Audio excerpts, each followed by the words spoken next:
ำนาน1,300 กว่าปีแม่จามเทวีสร้างพระเจดีย์ที่วัดดอยน้อยพร้อมเจดีย์โค้งอีกองค์เคียงคู่อยู่ดอยสลับก้อนหินใหญ่น้อยร้อยเรียงหน้าอัศจรรย์พระธาตุสีทองแงนมองฝูงพึ่งทำรังช่างมีมนต์ขลังพลังศักดิ์สิทธิ์บนนั้นกล่าวคำไหว้สากราบสักการะคนลุกขนชันสัมผัสถึงสายสัมพันธ์คงเป็นลูกหลานเคยร่วมสร้างบุญวัดดอยน้อยอยู่กลางยอดดอยโรยต่ออำเภอดอยเหล่าเขตติดต่อป่าสางลำพูนเดินทางปลอดภัยจากเชียงใหม่หรือสายลำพูนยินดีต้อนรับนักบุญมาร่วมสร้างทานบารมีตี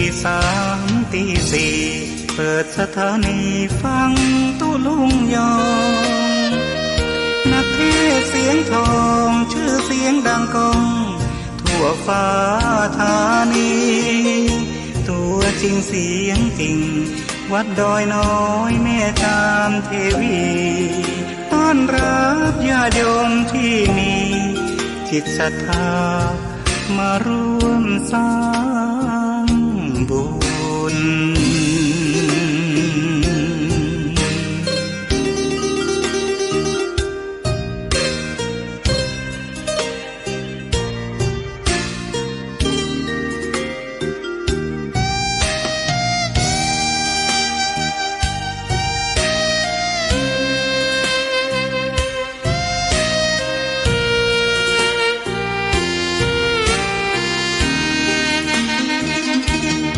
วัดดอยน้อยอยู่กลางยอดดอยโรยต่ออำเภอดอยเหล่าเขตติดต่อป่าสางลำพูนเดินทางปลอดภัยจากเชียงใหม่หรือสายลำพูนยินดีต้อนรับนักบุญมาร่วมสร้างทานบารมีตี3 ตี 4เปิดสถานีฟังตุลุงยองนักเทศเสียงทองชื่อเสียงดังก้องทั่วฟ้าธานีตัวจริงเสียงจริงวัดดอยน้อยแม่จามเทวีต้อนรับญาติโยมที่มีจิตศรัทธามาร่วมสร้างบุญ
วันนี้รุ่งพรุ่งนี้ร่วงดวงไม่แน่วันนี้แย่พรุ่งนี้ยังกลับดังได้วันนี้ดังพรุ่งนี้ดับกลับเปลี่ยนไป โปรดจำไว้ทุกชีวิตอนิจจัง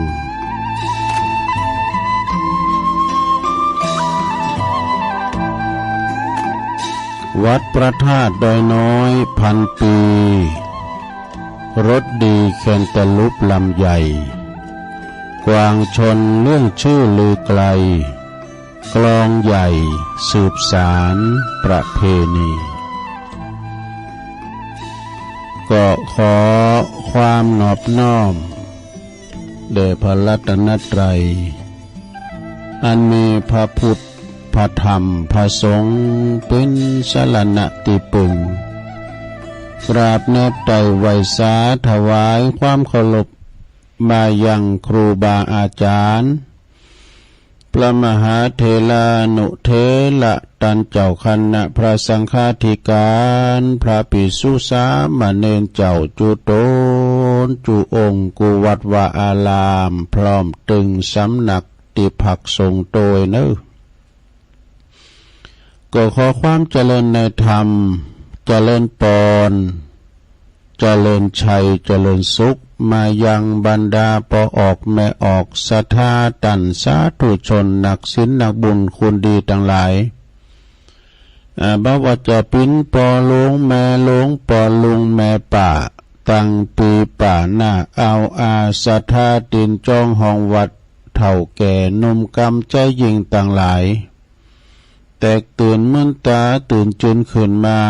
ก็งมสวามหาวิทยุเครื่องหับโทรศัพท์ก็ดีก็มาเปิดฟังรายการ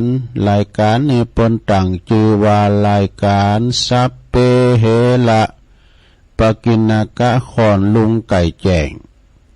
รายการเสียงธรรมแสงทองซึ่งก็รับผิดชอบบริหารเวลาดำเนินรายการโดยต้นตัวแห่งอาตมาภาพเก่ากระผมตุลุงนันชัยวัฒนาคเสโนแห่งวัดพระธาตุดอยน้อยตำบลดอยหล่ออำเภอดอยหล่อจังหวัดเชียงใหม่มาปบมาปากันเป็นประจำยามค่ำคืนในวันศุกร์วันพัดวันศุกร์วันเสาร์ก็จะ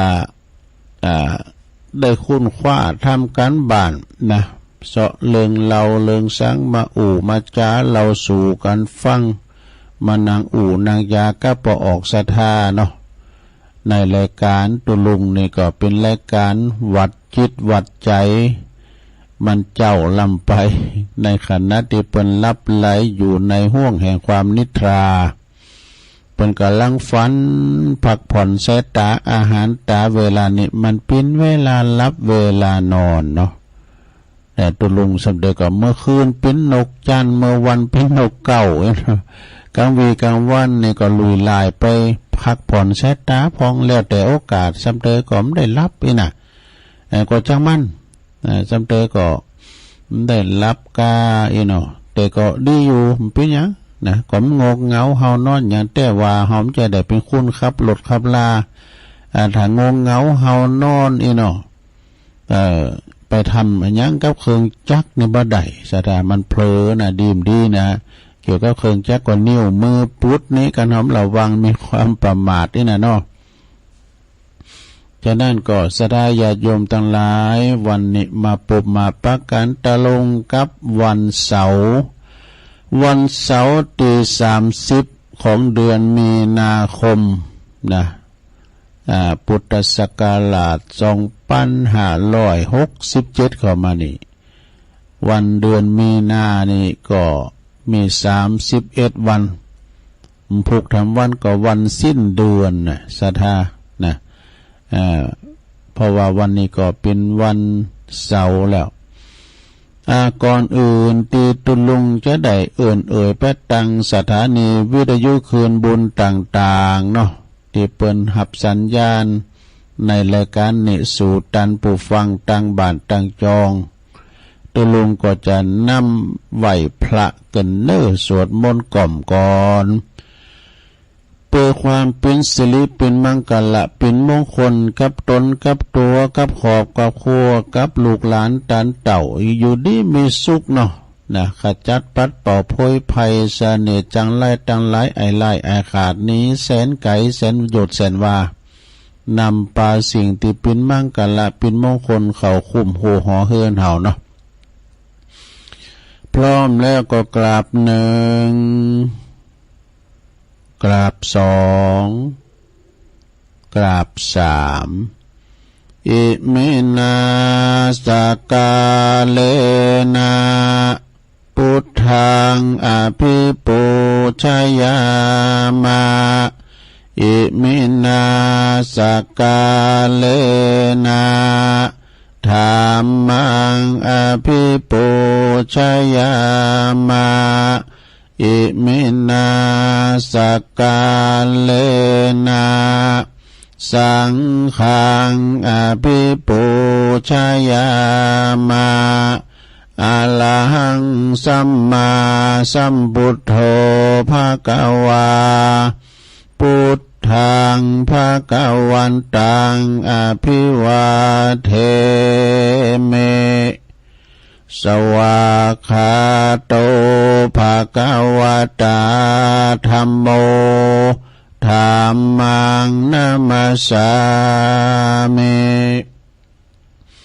สุปฏิปันโนภะคะวะโตสาวกสังโฆสังฆังนะมามินะโมตัสสะภะคะวะโตอะระหะโต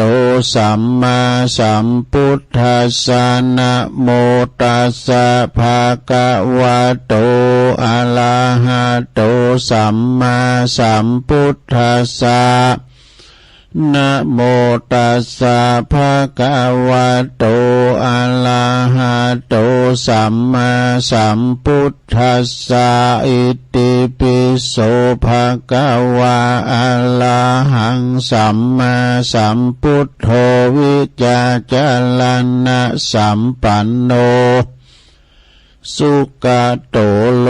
กวิโตอนุตตโลปุริสธัมมัสสาลาทิสัทธาเทวมนุสสานังพุทโธภะคะวะติสวากขาโตภะคะวะตาธัมโมสันติติโกอากาลิโกเอหิปัสสิโกโอปันนะยิโกปัจจตังเวทิตาโปวินโยเหติสุปฏิปันโนภะคะวะโตสาวกสังโฆอุจจุปฏิปันโนภะคะวะโตสาวกสังโฆญายะปฏิปันโนภะคะวะโตสาวกสังโฆสาเมจิปฏิปันโนภะคะวะโตสาวกสังโฆ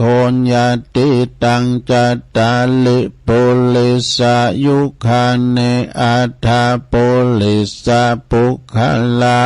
เอสะภะคะวะโตสาวกสังโฆอาหุนายโยปาหุนายโยตักขินายโยอัญชลิกาลานิโยอนุตตลังปุญญาเขตังโลกัสสติจะยันโตโพธิยามุเลสกายานังนันทิวัตโนเอวังตวังวิจัยโยโหหิจยสุจยมังกะเลอปลาจิตตปันลังเกสิเสปัตตวิปุคัลเลอภิเสเกสัพพพุทธานังอากัปปโตปโมทัตติสุนักตังสุมังกลังสุปปาตังสุโหติตั ขังสุขันโนสุโมโหโตจะสุยิถังพลัมมาจาริสุปะทะกินังกายกรรมังวาจากรรมังปะทะกินังปะทะกินังมโนกรรมังปานิติเตปะทะกินาปะทะกินานิกาตวนะลาพันตัตเถปะทะกิเน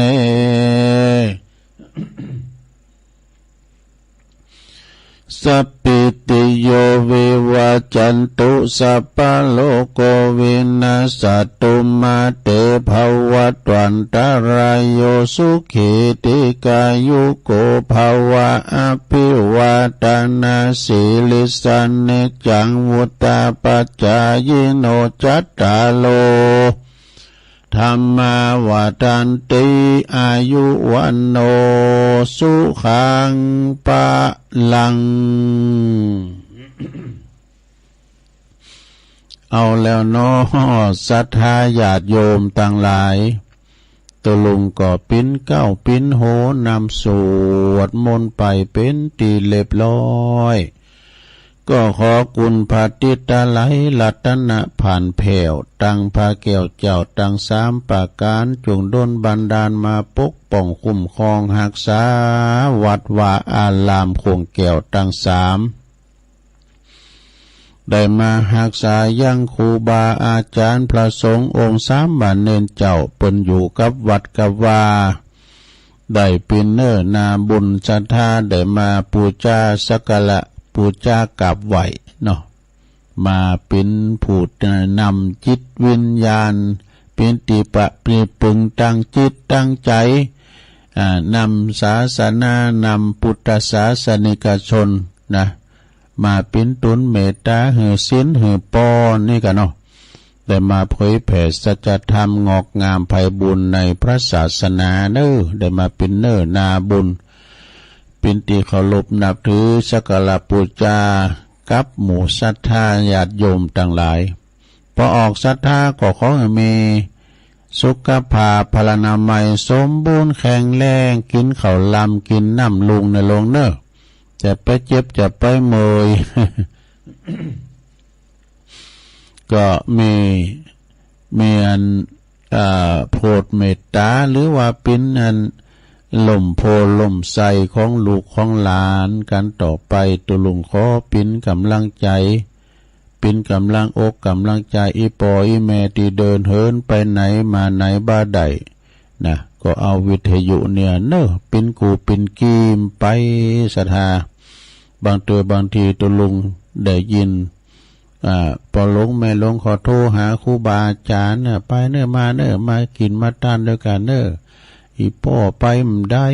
อีแม่ไปมได้เนี่ยก็เป็นดีอินดูมีกระใจนิดตึกก็ได้เนี่ยมันก็ถือว่าเปื่อนว่าโตสังขารลงโรยไปตามสัจธรรมไปตามอายุสังขารเนาะสตาหัวใจมันมามึนละนะก็ได้ยินได้ฟังนำทำคำสอนออกจากวิทยุในก็ดีอกดีใจแล้วเนาะแล้วก็พอบ้านแม่บ้านพอหอแม่เฮินก็จะไปออกบ้านออกคุ้มนะจะมีสติก่อนสตาร์ทรถมันหนักมันหลายขอให้เดินทางแคล้วคลาดปลอดภัยทุกตารางกิโลเมตรของการเดินทางเนอะ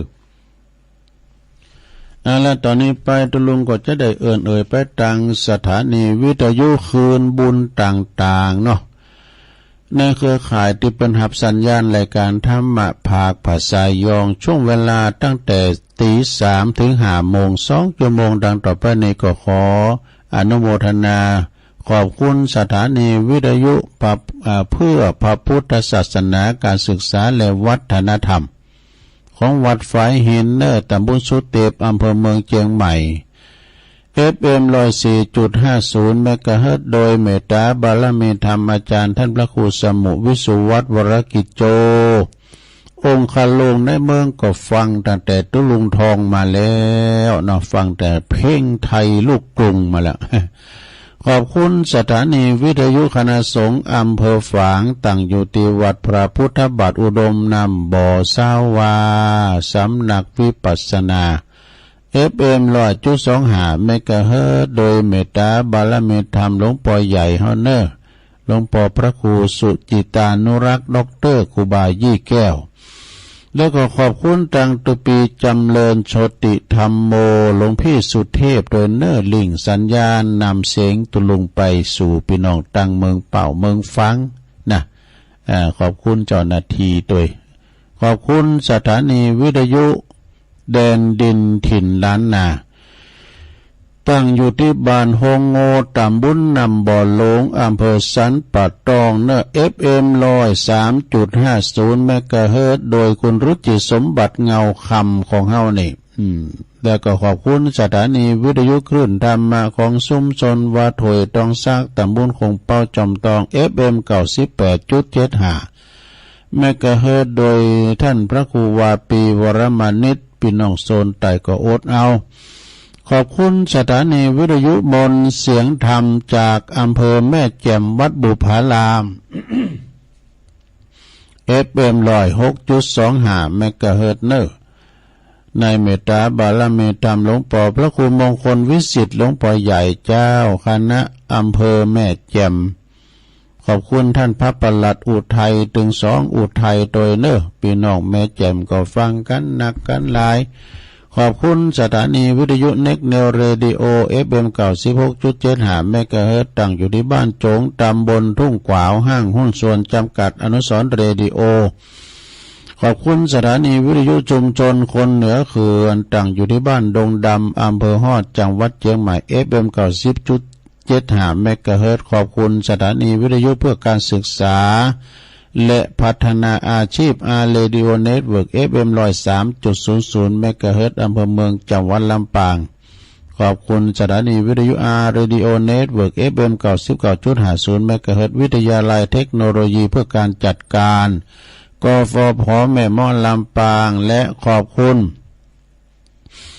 สถานีวิทยุวิทยาลัยสงฆ์นครลำปางวัดบุญญาวาสวิหาร FM 106.50 เมกะเฮิรตซ์โดยท่านดร.จิรศักดิ์ปันลำผู้อำนวยการสถานีเฮาและก็ขอบคุณอาจารย์แอมด้วยเนอะลิงสัญญาณไปพี่น้องตังลำปางได้ฟังกันขอบคุณนะสีคำเรดิโอบ้านนาเหลืองนอกอำเภอเวียงสาจังหวัดน่าน FM 92.50 เมกะเฮิรตซ์เนอะอันนี้ก็เป็นคลื่นบุญต่างๆที่เปิ้นหับลิงสัญญาณนำรายการอันนี้นะชงเวลาเล็กตั้งแต่ตี 3ไปเนี่ยศรัทธาญาติโยมทั้งหลายเปิ้นมีความตั้งใจหันความสำคัญในการเผยแผ่ธรรมจากคืนสู่คืนสู่คืนหมายความว่าอย่างไรก็คืนวิทยุสู่คืนใจว่าพอลงให้ลงเขาเองอะโดยท่านพระอาจารย์ท่านผู้อำนวยการสถานีเฮาท่านพระครูอภิวัฒนวิกรมนะอันนี้เปิ้นก็เป็นสื่อเนอะประธานสื่อได้เชิญสัญญาณไปหลายตีหลายตั้งเนาะไปสัมพันธไมตรีทางเมืองฝางก้าเนี่ยนะตั้งลำปางเจียงไฮ้แล้วก็ที่เปิ้นมีสถานีว่าเฮาเสริมสัญญาณกันเนาะนะเสริมสัญญาณสายใจสายเปให้ได้ยินโทรถึงกันแต่กันว่าดอยหล่อนี่ก็มีกว้างบะไกนะก็เหมือนกับว่าเฮาขวางบะหินไปไหนตึกหันนะแต่มันมีขวางต่อแถมไหมเนาะเป็นขวางต่อก็กว้างไปแถมเหมือนกับสถานีเปิ้นหับส่งไปก็กว้างยาวเก่าไกลไปข้ามหลายห้วยหลายดอยข้ามดอยปิ้นมอนน่ะเนาะมาเกิดพอเขาจะไปเมืองฝางเนี่ยโอ้ยแม่ลงปอลง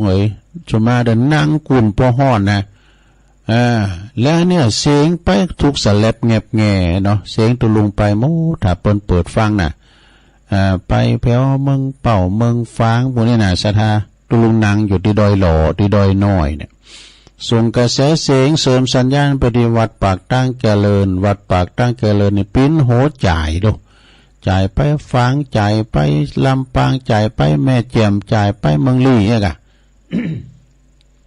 อันนี้คือข้อดีของสื่อเนอะสื่ออยู่ในมือเฮาใจปิ้นประโยชน์ก็ดีแต่ถ้าหากว่าเฮาใจบ่ปิ้นประโยชน์ของหยังถ้ามันมีคุณอานันต์ก็มีโทษมหันต์เหมือนกันเนอะแต่เฮาใจสื่อให้ปิ้นประโยชน์นะศรัทธาญาติโยมทั้งหลายได้ส่งกระแสเสียงนางอู่นางจ้าตีเก่าได้ฟังครอบคลุมไปหมดเนาะศรัทธาฟังกันไปเนอะสุสังรพัเตปัญญังการฟังโดยดียอมเกิดปัญญาเกิดจากการฟังพระวสวาตุเจ้าที่เป็นนางอู่นางจ้าเนี่ยนะไม่หลายก็หลายตุนเนอะศรัทธาถึงวันคำนะเพิ่นก็น้อมนำเอาสิ่งที่ดีๆเนาะมาแจกจ่ายเหมือนกับเป็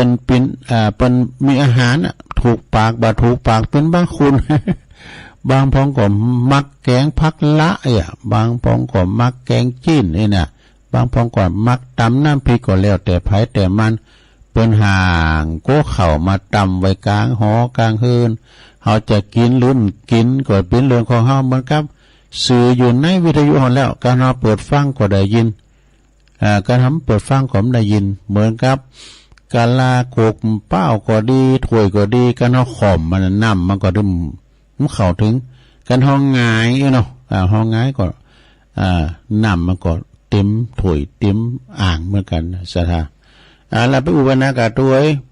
วันนี้วันเสาร์สุกเอาเหล่าเสาเอาหน่วยนะลงเนตอนนี้ไปเราจะจำลองนะสร้างจินตนาการยกวัดมาบ้านทุกวันเสาร์จะมีกิจกรรมโยงขันเกี่ยวตั้ง3โยงเข่าบาทโยงเข่าพระเจ้าอีกนะศรัทธาไหวพระรับศีลแล้วก็มีการแผ่เมตตาโยงกุลโลมอีตังยังกินจิอีกนะสมมุติว่าเราไปวัดไปวานะเราก็จะเอาอย่างเอาต่อไปพร้อมแล้วบ่ผู้จานว่าไปเลยมันจะหลาจะควายตองมันเต้นเหมือนขา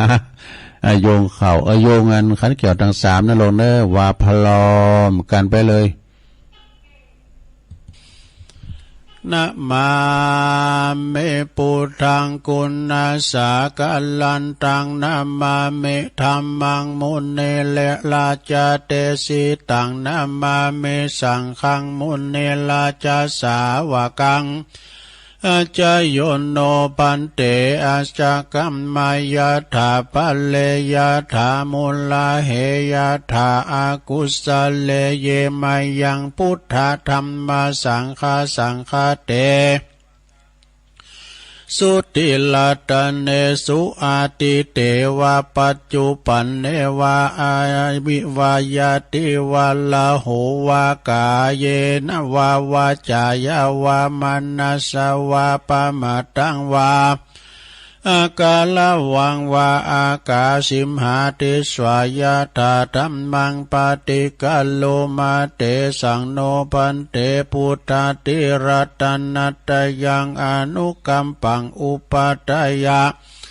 อาจายังอาจายาโตปฏิกันหาตุคัมมันตุสัพพังโตสังอายาติงสังวาริสามานาปุเนวังกาลิสามะสันจิจโตสังอสันจิจโตสังสัพพังโตสังฆมันตุโนเอาเลี้ยวไปอย่างหนึ่งซะได้ต่อไปก็ปูจาเข้าภิกขาหารเด้อสุมมาเข้าภิกขาหารว่าพร้อมกันไปเลยนะมาเมตุปะบุภาลาจาตันเนโอตานาภิกขาหาลาตันเนสหปาลิวาลาตันเนวาลาตะคินาเย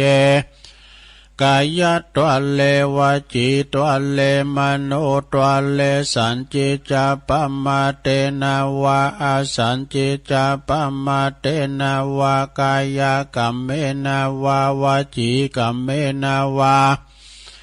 มโนกรรมเมนาวาอาติตาโตสังปัจจุปันนโตสังสัพพังโตสังขมันตุโนตุติยัมปิตติยัมปินะมาเมตุปะบุภาลาจตาเนโอตานาภิกขาหาลาตาเนสหปาลิวาลาตาเนวัลตะขินายเยกายะตวเลวะจิตวเลมโนตวเลสัญจิจาปามาเตนาวาอาสัญจิจาปามาเตนาวากายกรรมเมนาวาวจีกรรมเมนาวามโนกรรมเมนาวาอาติตาโตสังปัจจุปันนโตสังสัพพังโตสังขมันตุโน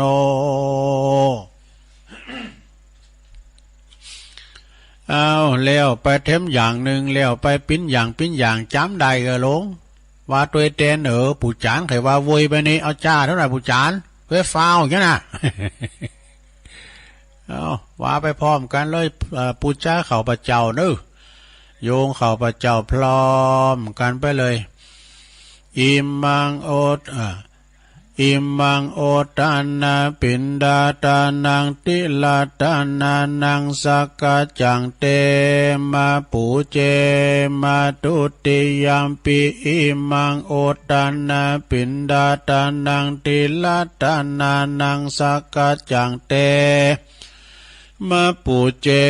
มาตาติยัมปิอิมังโอตานาปินดาตานังติลัตตานานังสักกะจังเตมาปูเจมาติลัตตาติขัลลตังหิตายาสุขายายาวันนิปานายาสังวัตันตุโนสัลลัมไปเป็นกรรมในปุจจานนี่นะใครเท่าไปก็แฮะผู้จานสำรองมีอ่ะเอาผู้จานผู้ลามวายก็ละผู้ลามช้าหอจังหลายจังหลุมบุญอ่ะจะไปอู่กันดังกะฟังจวาช่วยผู้จานอ่ะผู้จานมาสิลุงอ่ะผู้ลาม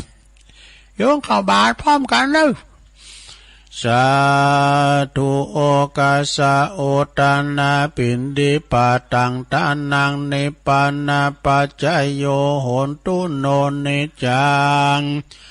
โอตานาปินดิปะตังตานังนิปานาปัจจโยโหนตุโนนิจังโอตานาปินดิปะตังตานังนิปานาปัจจโยโหนตุโนนิจั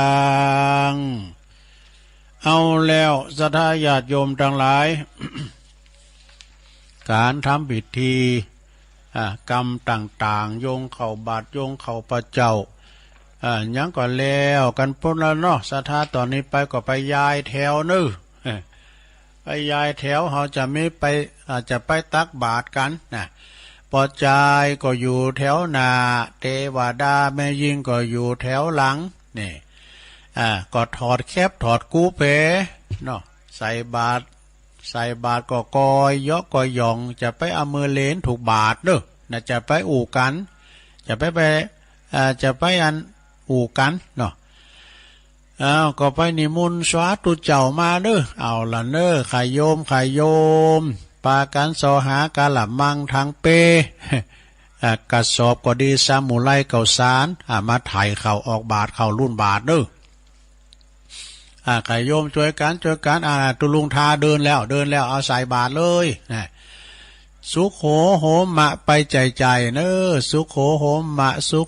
มะยอใส่เก่าใส่โหลำเปิงว่าข้าวของข้าพระเจ้าขาวดังดอกบัวยกขึ้นเหนือหัวถวายแด่พระสงฆ์จิตใจจำนงตรงต่อพระนิพพานขอให้ถึงเมืองแก้วขอให้แคล้วบ่วงมารขอให้ทันพระศาสนาของพระศรีอานในอนาคตกาลโน้นเทินสาธุสุโขโหมะไปใจเจ้าเข้ารุ่นบาทค้ำม้ามจูเขาไม่ไหนน่ะเข้ารุ่นบาทที่ตุลุงทาเบียมาถึงกูละหนก็บอกเนาะหลังจากที่ว่าเพิ่นใส่เข้าบาทกันไปเรียบร้อยลง ปีลายน้องนักวันนี้มาจุ่มนุมกันไม่จะจุ่มนุมไปเอาโหไก่กันเด้อนางระยะห่างต่างสังคมจะลืมยังลืมได้จะไปลืมแมทเนอะปิดปากปิดจมูกผ้าเอาผ้าปิดปากปิดจมูกก็จะไปเอาไก่กันจะไปประมาทกาดจะไปตกเนาะมานั่งกันเรียบร้อยครูบาอาจารย์นางหยุดอาจสงแตนสังเรียบร้อยเนาะเอาขันดอกเข้ามาเด้อปุรามเอาขันดอกเข้ามาต่อไปก็จะได้เริ่มพิธีแล้วเด้อเริ่มพิธีแล้วนะพระครูโอนวันนี้มาสักกามเหรอกูเจอพระครูโอนจะนางอยู่นี่นะแต่ติดธุระ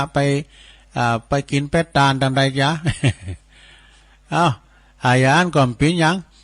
ต่อไปก็จะได้เรียนเชิญปอหลวงบันเฮาไว้ครับเนาะเอาปอหลวงได้ปิ้นประธานในการจิเตนปูจาพระรัตนตรัยเนาะปุลามตั้งจิเตนสนนตั้งมั่นไว้ก่อนเด้อนะ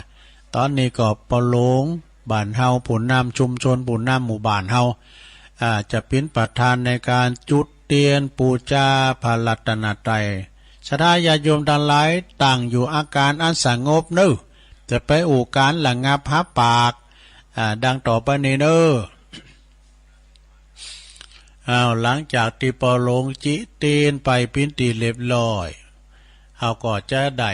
หลับศีลเอาเพราะผู้ช่วยเกณฑ์ขันศีลครับเกณฑ์ขันศีลเหือนตุลุงทาครับนะ เมื่อว่าเกณฑ์ขันศีลการไปปิ้นตีเรียบร้อยแต่เจ้าเขาก็ไหวพระกันแล้วเนาะเอาศีลเลยเนี่ยเบนหน้าไปตั้งตุลุงทาว่าพร้อมก็เอาปูจานเอาเลยปูจานมันลาแล้วต้มเต้นเมื่อขาไฟใหม่ลงเข่าแล้วเพื่อจะไปการกันอยู่ผมก็จะไปใส่บะลำไยผมก็จะไปมัดหอม เอาว่าเลยปูจานว่าเลย มายังพันเตติสลเนนะสหปัญจศีลานิยาจามะตุติยัมปิมายังพันเตติสลเนนะสหปัญจศีลานิยาจามะตติยัมปิมะยังพันเตติสลเนนะสหปัญจศีลานิยาจามะนะโมตัสสะภะคะวะโตอะระหะโตสัมมาสัมพุทธัสสะ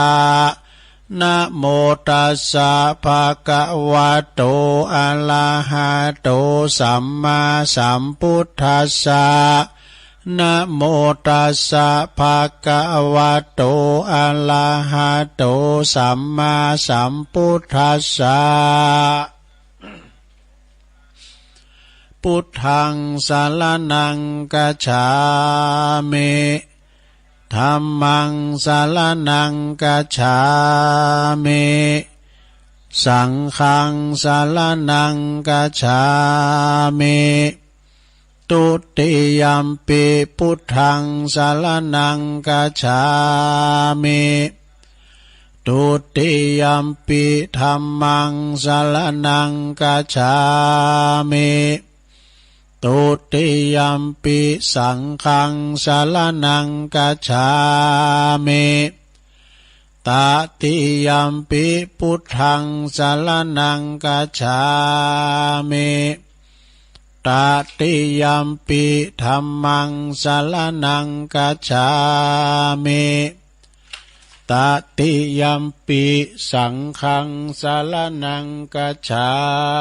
มิติสรณะขมานังนิทิตังปานาติปาตาเวรมณีสิกขาปะทังสมาธิยามิอาทินนาทานาเวรมณีสิกขา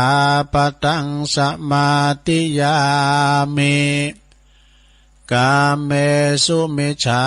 จาลาเวรมณีสิกขาปะทังสมาธิยามิ มุสาวาตาเวละมะเนสิกขาปะทังสมาธิยามิ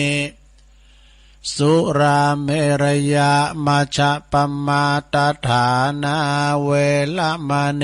สิกขาปะทังสมาธิยามิอิมานิปัญจสิกขาปทานิสีเลนะสุขติงยันติสีเลนะโภคสัมปทาสีเลนะนิพุติงยันติตัสมาสีลังวิโสทะเยสาธุสาธุสาธุเอาแล้วศรัทธาญาติโยมทั้งหลายตุลุงก็ปั้นศีลหาไปปิ้นตีเรียบร้อยหาขอมได้เนอะลงเนอะ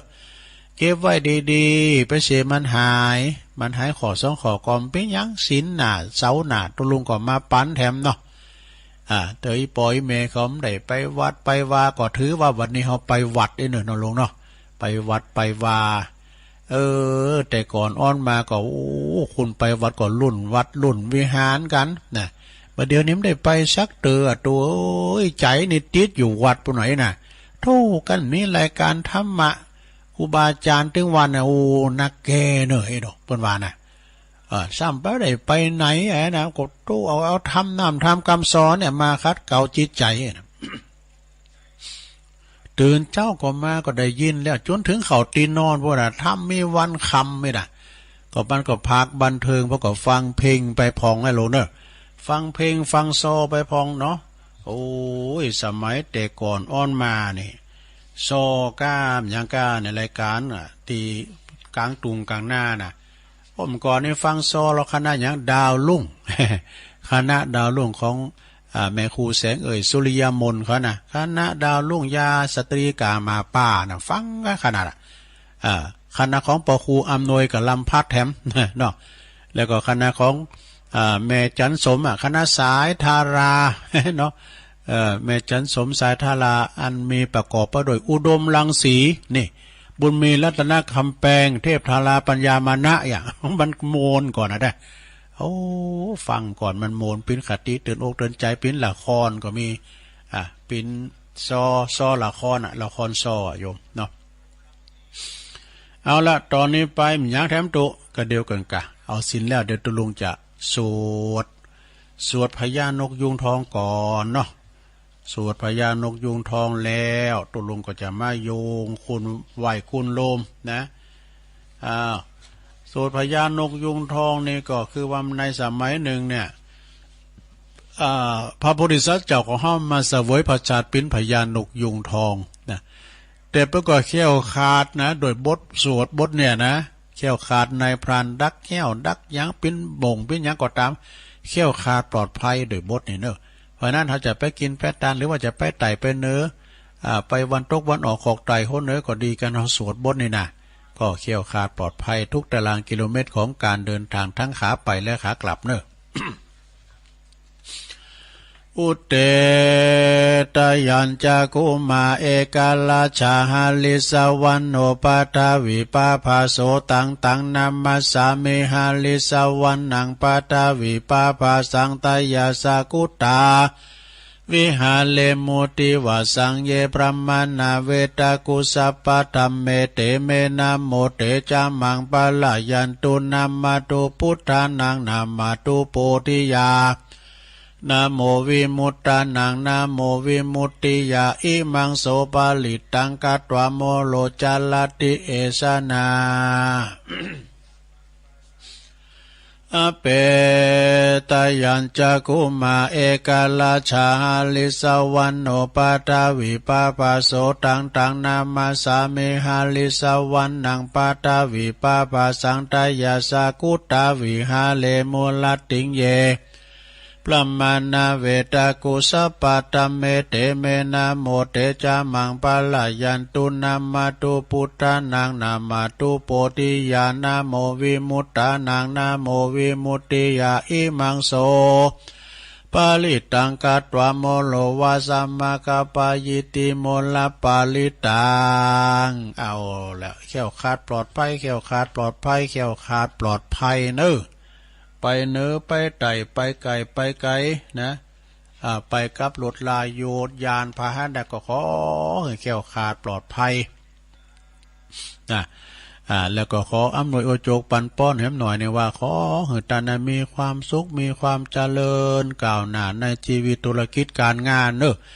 สุขสำราญโดยลาภโชคโภคทรัพย์ทั้งหลายอันมีสุขภาพร่างกายสมบูรณ์แข็งแรงสมปรารถนาดังใจอธิษฐานในสิ่งที่อันเป็นกุศลจงปรากฏผลโดยเร็วพลันทุกทิพาราตรีการทุกท่านเทินสาธุอันใดดีก็ว่าไปนะลุงเนาะนะเป็นการให้กำลังจิตกำลังใจกันมันจะกำจุ่มกำเสียมมันจะกำจุ่มกำฉ่ำเป็นกำปอนเนอะเอาละตอนนี้ไปจะไหวกุลโลมกันเนอะสถาเนอะไหวกุลโลมก่อนสาธุสาธุสาธุข้าขอยกมือ10 นิ้วขึ้นตั้งวางกิ้วไก่เก่าเกษาขอนำมาสาการไว้คุณพริตา21คุณพระมารดา12คุณพระแม่โพธิ์ศพ39คุณพระพุทธเจ้า56คุณพระธรรมเจ้า38คุณพระสังฆเจ้า14คุณอาจารย์มี10กุลแม่น้ำคงคา12กุลอักขละ33กุลศีล5มี11กุลศีล8มี12กุล10มีกุลศีล10มี21กุลจตุปาริสุทธศีลมี27กุลอรหันตาคือมรรค4ผล4นิพพาน1รวมเป็น9กุลอาสาสะปัสสาสะนิวานิสาวาอัสสะกุลพระวิหาร84,000ปันหลังกุลพระมหาเจติยเจ้า84,000ปันดวงผู้ข้าขออาราธนายังพระคุณเจ้าต่างหลายเหล่านี้จงได้มาเป็นสร้อยประดับสำหรับกายอันพระเสริฐเมื่อผู้ข้าต่างหลายได้ดับจิตเสียงชีวิตสังขารในปีใดเดือนใดวันใดยามใดคืนใดดังอันก็ดีผู้ข้าขออาราธนาคุณพระเจ้าทั้งหลายจงมาเปิดประตูพระนิพพานคือเวียงแก้วแก่ผู้ข้าต่างหลายแด่เตินนิพพานาปัจจโยโหตุโนนิจังนิพพานังปาละมังสุขังเอาแล้วคุณโลมแบบยอเนอะแบบยอมผู้ก็ค่อยฟังก็เอากุลโลมติ้มของพระครูวรธรรมนะผู้นี้เปิดเอากุลโลมติ้มตอนนี้ไปเขาก็จะได้แผ่เมตตานะลงเนอะแผ่เมตตาก่อนเนาะแล้วก็ค่อยว่าอีตังอย่างกินจีวันตาหน่อยวันตาลงกันเป็นลำดับต่อไปก่อนที่เขาจะแผ่เมตตาภัยตั้งหลายสัพเพสัตตาตั้งหลายแผ่โต๊ะเก่าก็เกิดนะลงเนอะแผ่หืดตัวเองก่อนนะว่าพร้อมกันไปเลยอาหังสุขิโตโหเมขอให้ข้าพระเจ้ามีความสุขนิทุกโขโหเมปราศจากความทุกข์อเวโรโหเมปราศจากเวรอภยาปัชโชโหเมปราศจากอุปสรรคอันตรายทั้งปวง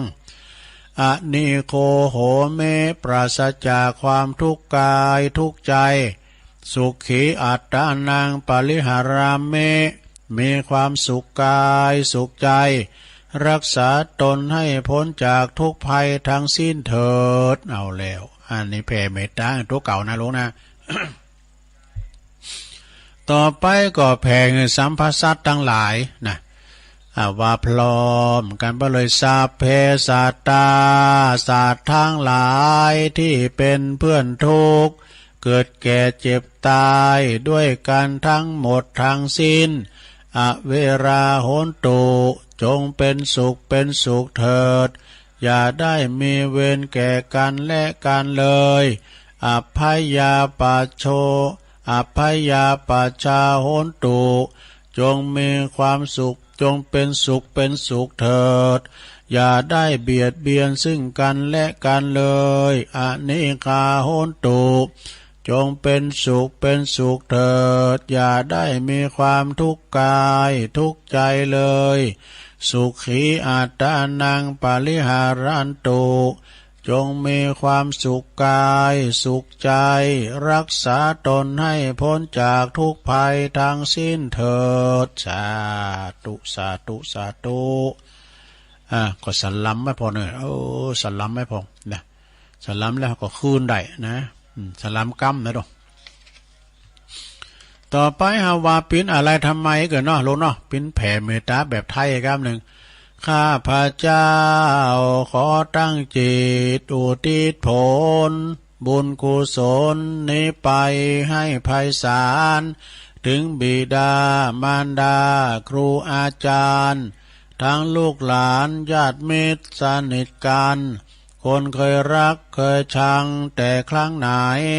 ขอให้ได้ในกุศลผลของฉันทั้งเจ้ากรรมนายเวรและเทวันขอให้ท่านได้กุศลผลนี้เทินสัมภสัตทุกท่วนหน้าเทพารักษ์จงประจักษ์ในกุศลผลนี้นาขอให้ท่านประสบสุขทุกเวลาสมดังข้าอุทิศให้ด้วยใจเทิน เอาละเนาะสถาจบไปปิ้นอย่างเอาโอกาสสุดท้ายนะโอกาสสุดท้ายเขาก็จะมาอีตั้งอย่างกินจิวันตาน้อยวันตาหลงเป็นลำดับต่อไปในหลงเน้อนะอีตั้งอย่างกินจิวันตาน้อยวันตาหลงศรัทธาก็ตั้งอกตั้งใจนะตั้งอกตั้งใจที่จะได้ทำกิจกรรมรวมกันเนาะต่อไปก็อยากน้ำเด้อแผ่เมตตาแบบพื้นเมืองเด้อผู้ลามอื่นเอาละเนี่ยอิตัง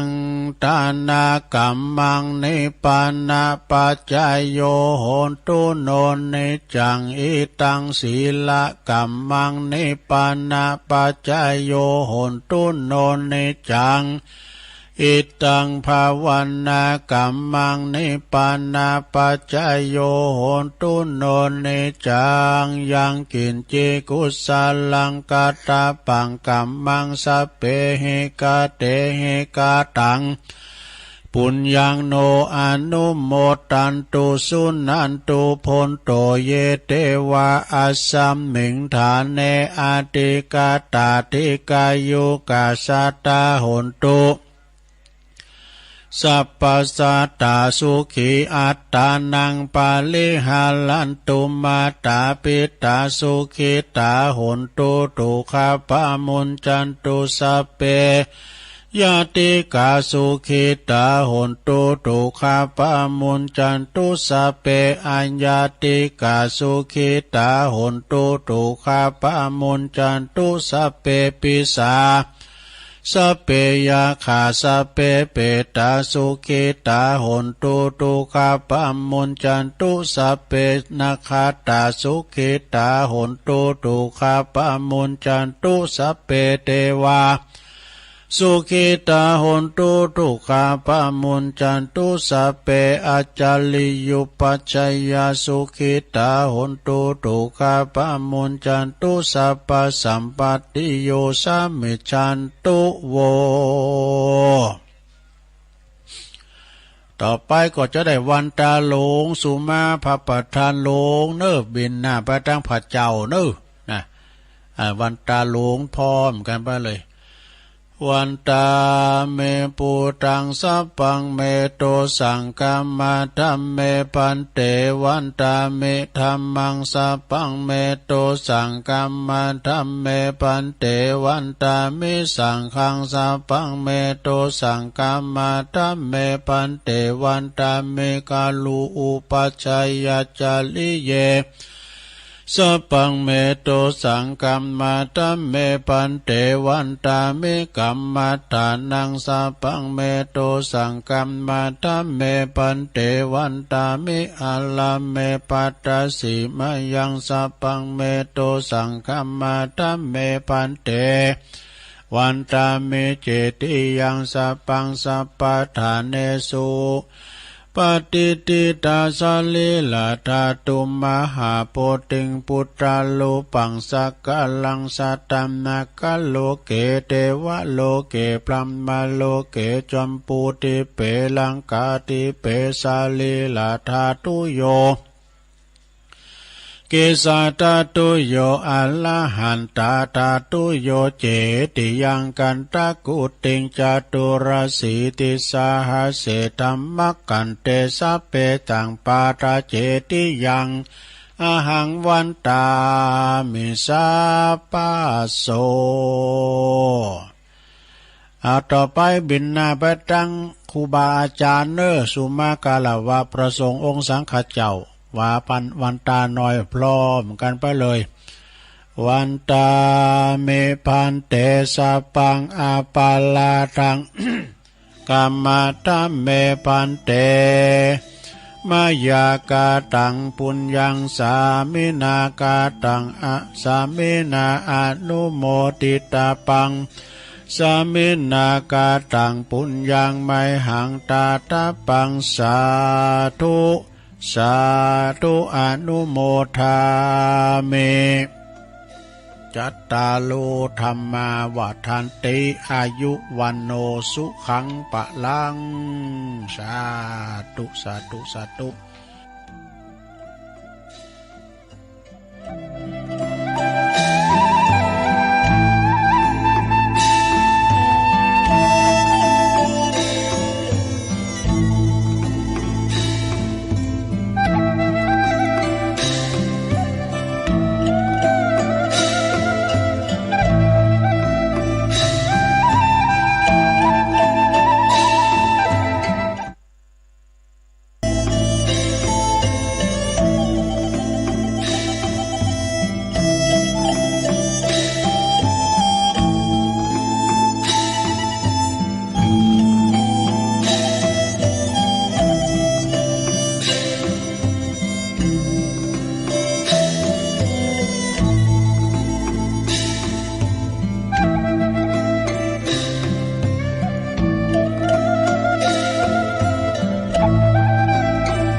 ญาติโยมทั้งหลายรายการชั่วโมงแรกกิจกรรมยกวัดมาบ้านประจำทุกวันเสาร์ก็จบไปนะสร้างจินตนาการเนาะ ก็อยากสร้างญาติโยมเป็นการทวนกรรมแล้วก็จะลืมกันของกินบะ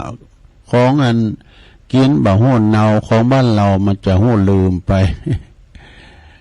สัมเตยก็สลัมเป็นกรรม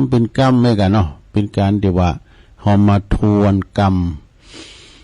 สำหรับอีปออีเมที่ไปวัดไปว่าบ้านใดก็จูให้เนี่ยเนอะวันศีลก็ยังทำหลายวันที่หนึ่งบนวันศีลน่ะสดาวันผูกนิยมใจเตอวันที่หนึ่งเมษาปุ่นพรำว่าเป็นวันพระวันศีลวันนี้ตุลุงก็เลยทำกิจกรรมตามวันเนาะตามวันเสาร์เปิดเป็นการที่ว่าไหวพระหับศีลนั่นนี่ก็ไหวเต็ดเต้ปันศีลก็ปันเต็ดเต้นะสหาเนาะ มาปุบมาปากันในยามค่ำคืนตอนนี้ตีสี่ปลายแล้วเนอะไปมา4 นาที5 นาทีแล้วศรัทธาลุกกันมาพองแล้วบ่แต่ก็โอ้ยแม่ลูกเต็มเจ้าด้วยพอลูกเต็มเจ้าฟังเขามันรับไปเนี่ยก็ไปปิ้นสั่งก็รับไปก็ได้ มันเป็นการที่ว่ากล่อมรับหรอวันนี้ก็บ่มีทำมาหยังนะก็เดียวก็จะมาเล่าเลิงบ่ล็อกก็แก๊กไปเล่าสู่จู้กันฟังเน้อศรัทธาพองก็มีคติธรรมพองมีนิทานธรรมพองนี่ก็ตามแบบฉบับของตุลุงเนาะ บางทีก็เอาธรรมมรดกธรรมมาเตดพองย่อมจิตย่อมใจปอหลงไม่หลงที่เคยฟังธรรมตัวลุงเตดไปมันก็จะไม่นานหลายหอมพองเลยนะ บางทีก็เอาธรรมะบรรยายแบบณโอกาสบัดนี้เองนะเนาะก็หลากหลายสถาฟังเปินพองฟังเฮาพองอีกอะสถานะของกินบำหมักบ่ดีครับจำของกินบ่ลำบ่ดีกำป่อนแล้วแต่ไผแต่มันไปตัวลุงมานางอู่นางจ้าเนี่ยมันจะว่าเพิ่นจะมาฟังกันหมดอีกก็บ่ใจนะสถาวัดผลบ่ได้ประเมินบ่ได้อันนี้เพิ่นจะมาฟังนี่ก็น้อยหนักใจเพิ่นโหมฟังบ่ก็จะฟังไปที่เพิ่นโหมเพิ่นก็ไปฟังมันลับนี่นะว่าเพิ่นว่าตัวของอันใดที่เฮาโหมนะมันตึงเอาจิตใจจดจ่อแล้วโอ้วันนี้ตุเจ้าต้นนั้นมาวันนั้นตุเจ้าต้นนั้นมาพุกวันตุเจ้าต้นนั้นมาวันฮือนะพระครูเพิ่นจะมาเนี่ยมันใจจดจ่อมีใจมีจิตมีใจคือมีใจห่อเรียกว่าเฮาโหมวัดเฮาก็จะมาวัดมันมีใจศรัทธาอยู่ไกลก็ตามเด็กกันมันมีใจน่ะชักไม่เต้ามาก็ยังมาอยู่ถ้ามีใจถ้ามีใจโหมวัดถ้ามันมีใจโหมอยู่หน้าวัดแต่มาตึงบ่มานะศรัทธามันตึงมาคุณเอาเนี่ยจะมาวัดมาว่าปูนตอนอยู่ดีกินได้เป็นยังไรเราเฮ้ยไปเสาะไปหาไปเสาะเบหาเงินไปจะน่ะได้เขาวัดเขาวานได้ไปไหว้พระเจ้าฟังธรรมได้ไปใส่บาตรญาติปกเวลาเจ็บปินยินอุ่นมาแล้วเขาวัดเขาว่าล่ะไปขอเตนตุเจ้าเขียนเตนหือกาไปพรมน้ำมนต์กันไปสืบชาตาเนี่ยมันเป็นอย่างโนสนะคุณเฮาเนี่ยเปิ่นจังว่าเนาะมีใจห่อกันก็วันนี้ตุลุงก็จะน้อมนำเอาโอวาทเนาะนวโกวาติมาในหลักธรรมนะหลักธรรมหนังสือนวโกวาทเปิ้นเรียกว่าเป็นธรรมะเหมือนกันเด้อเป็นธรรมะอย่างใดคือช่วงนี้เป็นบทเน้นพักร้อนบทตุเจ้ากันนอนหลายวัดหลายว่าหลายตำบลอำเภอเป็นมีการบทเน้นเป็นพักฤดูร้อนเนี่ยเป็นปิดเทอมปิดเดินเนี่ยก่อนเพราะว่าปิดเดินเนี่ยดอกก็จะเอาองค์แห่งพระภิกษุใหม่5 อย่างนี่ศรัทธาญาติโยมทั้งหลายตุเจ้าใหม่พระใหม่ก็ตามเตอนะเพราะว่าถ้าว่าโบสถ์ใหม่นี่ก็พึงระมัดระวังตึง5 อย่างนี่นะ 1. สำรวมในพระปาติโมกข์เว้นข้อที่พระพุทธเจ้าห้ามทำตามข้อที่เปิ้นอนุญาตนี่อันนี้ข้อ 1นะข้อที่ 2แล้วสำรวมอินทรีย์ทั้ง6นะคือมีตาหูจมูกลิ้นกายใจบ่ฮือยินดียินให้เข้ามาครอบงำได้ในเวลาเห็นรูปด้วยในตาเป็นต้นเนี่ยตาปิ้นใหญ่ในการดูหูปิ้นใหญ่ในการฟังหูดังปิ้นใหญ่ในการดมกลิ่นลิ้นปิ้นใหญ่ในการสัมผัสอาหารเนาะกายใจฉะนั้นก็พึงระมัดระวังอายตนะทั้ง6แล้วก็ข้อที่ 3ความเป็นคนไม่กระเลิกเฮฮาปิตุปินเจ้าปินพาปินเน้นแต่6 จันเลนนี่แปลว่าปึ้งวะนะมาจูมาจิมาจูดกันเนี่ยไอ้ก่อมใดฮะหมอนี่นะเป็นคนที่ว่าอยู่ในอาการอันสำรวมสงบเรียบร้อยสำรวมเรียบร้อยก็เลิกเฮฮานี่เป็นคนเฮฮาปาร์ตี้กันมาไปตั้งกินเล่งคำใหญ่เนาะก็เลิกเฮฮานี่นะข้อที่ 4อยู่ในเสนาสนะอันสงัดเสนาสนะก็คือที่อยู่ที่อาศัยที่กุฏที่รับที่นอนเฮาอยู่ที่อันสงัดสงบนะแล้วก็ข้อที่ 5มีความเห็นชอบ เห็นชอบก็คือหันชอบว่าทำดีได้ดีทำชั่วได้ชั่วนั่นเองพระภิกษุพระภิกษุใหม่ก็พึงควรตั้งอยู่ในธรรม5อย่างแน่ตั้งอยู่ในธรรม5อย่างนะสดาญาติโยมพระภิกษุใหม่ที่เข้ามาบวชในพระพุทธศาสนานั้นพระพุทธเจ้าเป็นทรงวางกฎระเบียบข้อปฏิบัติไว้มากมายและพึงเป็นว่าแล้วก็ทรงปรับโทษเอาไว้แก่ผู้ลงละเมิดนะดังนั้นนี่พระภิกษุใหม่จึงต้องศึกษากฎระเบียบนั้นๆให้ทวนทีเนอะอย่าให้โทษอย่าให้เกิดโทษกับตนเองได้และก็การสำรวมอินทรีย์เป็นเหตุให้อันใจสงบนะบ่ฟุ้งซ่านแล้วก็อันบ่เป็นคนกะเลิกแห่หาควรที่จะเป็นคนที่สงบสงเงียมโดยความสมควรแก่สมณสารูปการอยู่ในเสนาสนะอันสงัดทำให้จิตใจทำให้อันได้กายวิเวกเนี่ยเหมาะสมแก่การบำเพ็ญสมณธรรมการมีความหันถูกต้องนั้นตามขั้นลองครองธรรมทำให้เป็นคนมีเหตุมีผลเนี่ยจบศรัทธาญาติโยมอันนี้ก็ไปทำแบบหนึ่งในศรัทธาเนาะองค์พระภิกษุใหม่เปิ้นก็สำรวมระมัดระวังในองค์พระภิกษุใหม่บทใหม่เนาะอันนี้ทำลายนี่ก่อนรู้เฮ้ยเอาอันเรื่องสัตตลิสานกันเนาะกวางเนรคุณกวางฟ้านนี่อยู่ในเถินในธรรมดูเป็นอาหารของสัตว์ใหญ่ตัวก็เสือก็สิงโตกาบกว่าไปกินในเผ่าสารคดีนะเป็นที่อินดูเนาะมันไล่นะมันก็แลนวยมันก็นะแต่มันก็ยังการราชสีก็เสือโขงเสือเลิงเนี่ยดักเอาไปกินบางทีนี่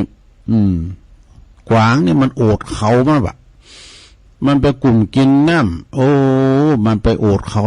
ของกูนี่สมงามลำเลอเนี่ยเป็นกิ่งเป็นงาเนี่ยแล้วมาหันเขาเนี่ยโอ้งามแล้วมาโผล่ขาเนี่ยโต้ขาของเฮานี่ว่ามันบดสมกับเขาแล้วเนี่ยมันเอาขาไปเปรียบเขาบุน่ะในขณะที่มันชื่นชมเขาอยู่นั่นเองเวลาจะสีต้นหนึ่งมันคอยมันไปเข้าไปว่าพกมันพกอยู่หันละปดต้มกองมันหันมันหูตัวก่อนเอาไว้ตัวเต้นดูกวางตัวนี้มันก็ลึกก็มันก็แอนน่ะโหไปตามท้องทุ่งนาเสือก็ไล่ตัวบักเคิดก็ล่าไปนะเนาะไปเข้ากวางนั่นก็โอ้มุดขอดดังในป่าดีกว่าเว้ยป่าโกดว่าเอาเขาไปหวันกับเขาเถาวันเอาเขาไปมันหูจักเนี่ยเนาะอันนั้นคือเขามันคือเขาลุ้นกันนะปดคือเขากับวันเขากะวันเขาน่ะปดโธความจริงมันฮกไปตีลงนะก็มันก็เป็นบุญขาของมันน่ะเจ้าประมาทขาตัวเก่ายังแบบเลี้ยวงาม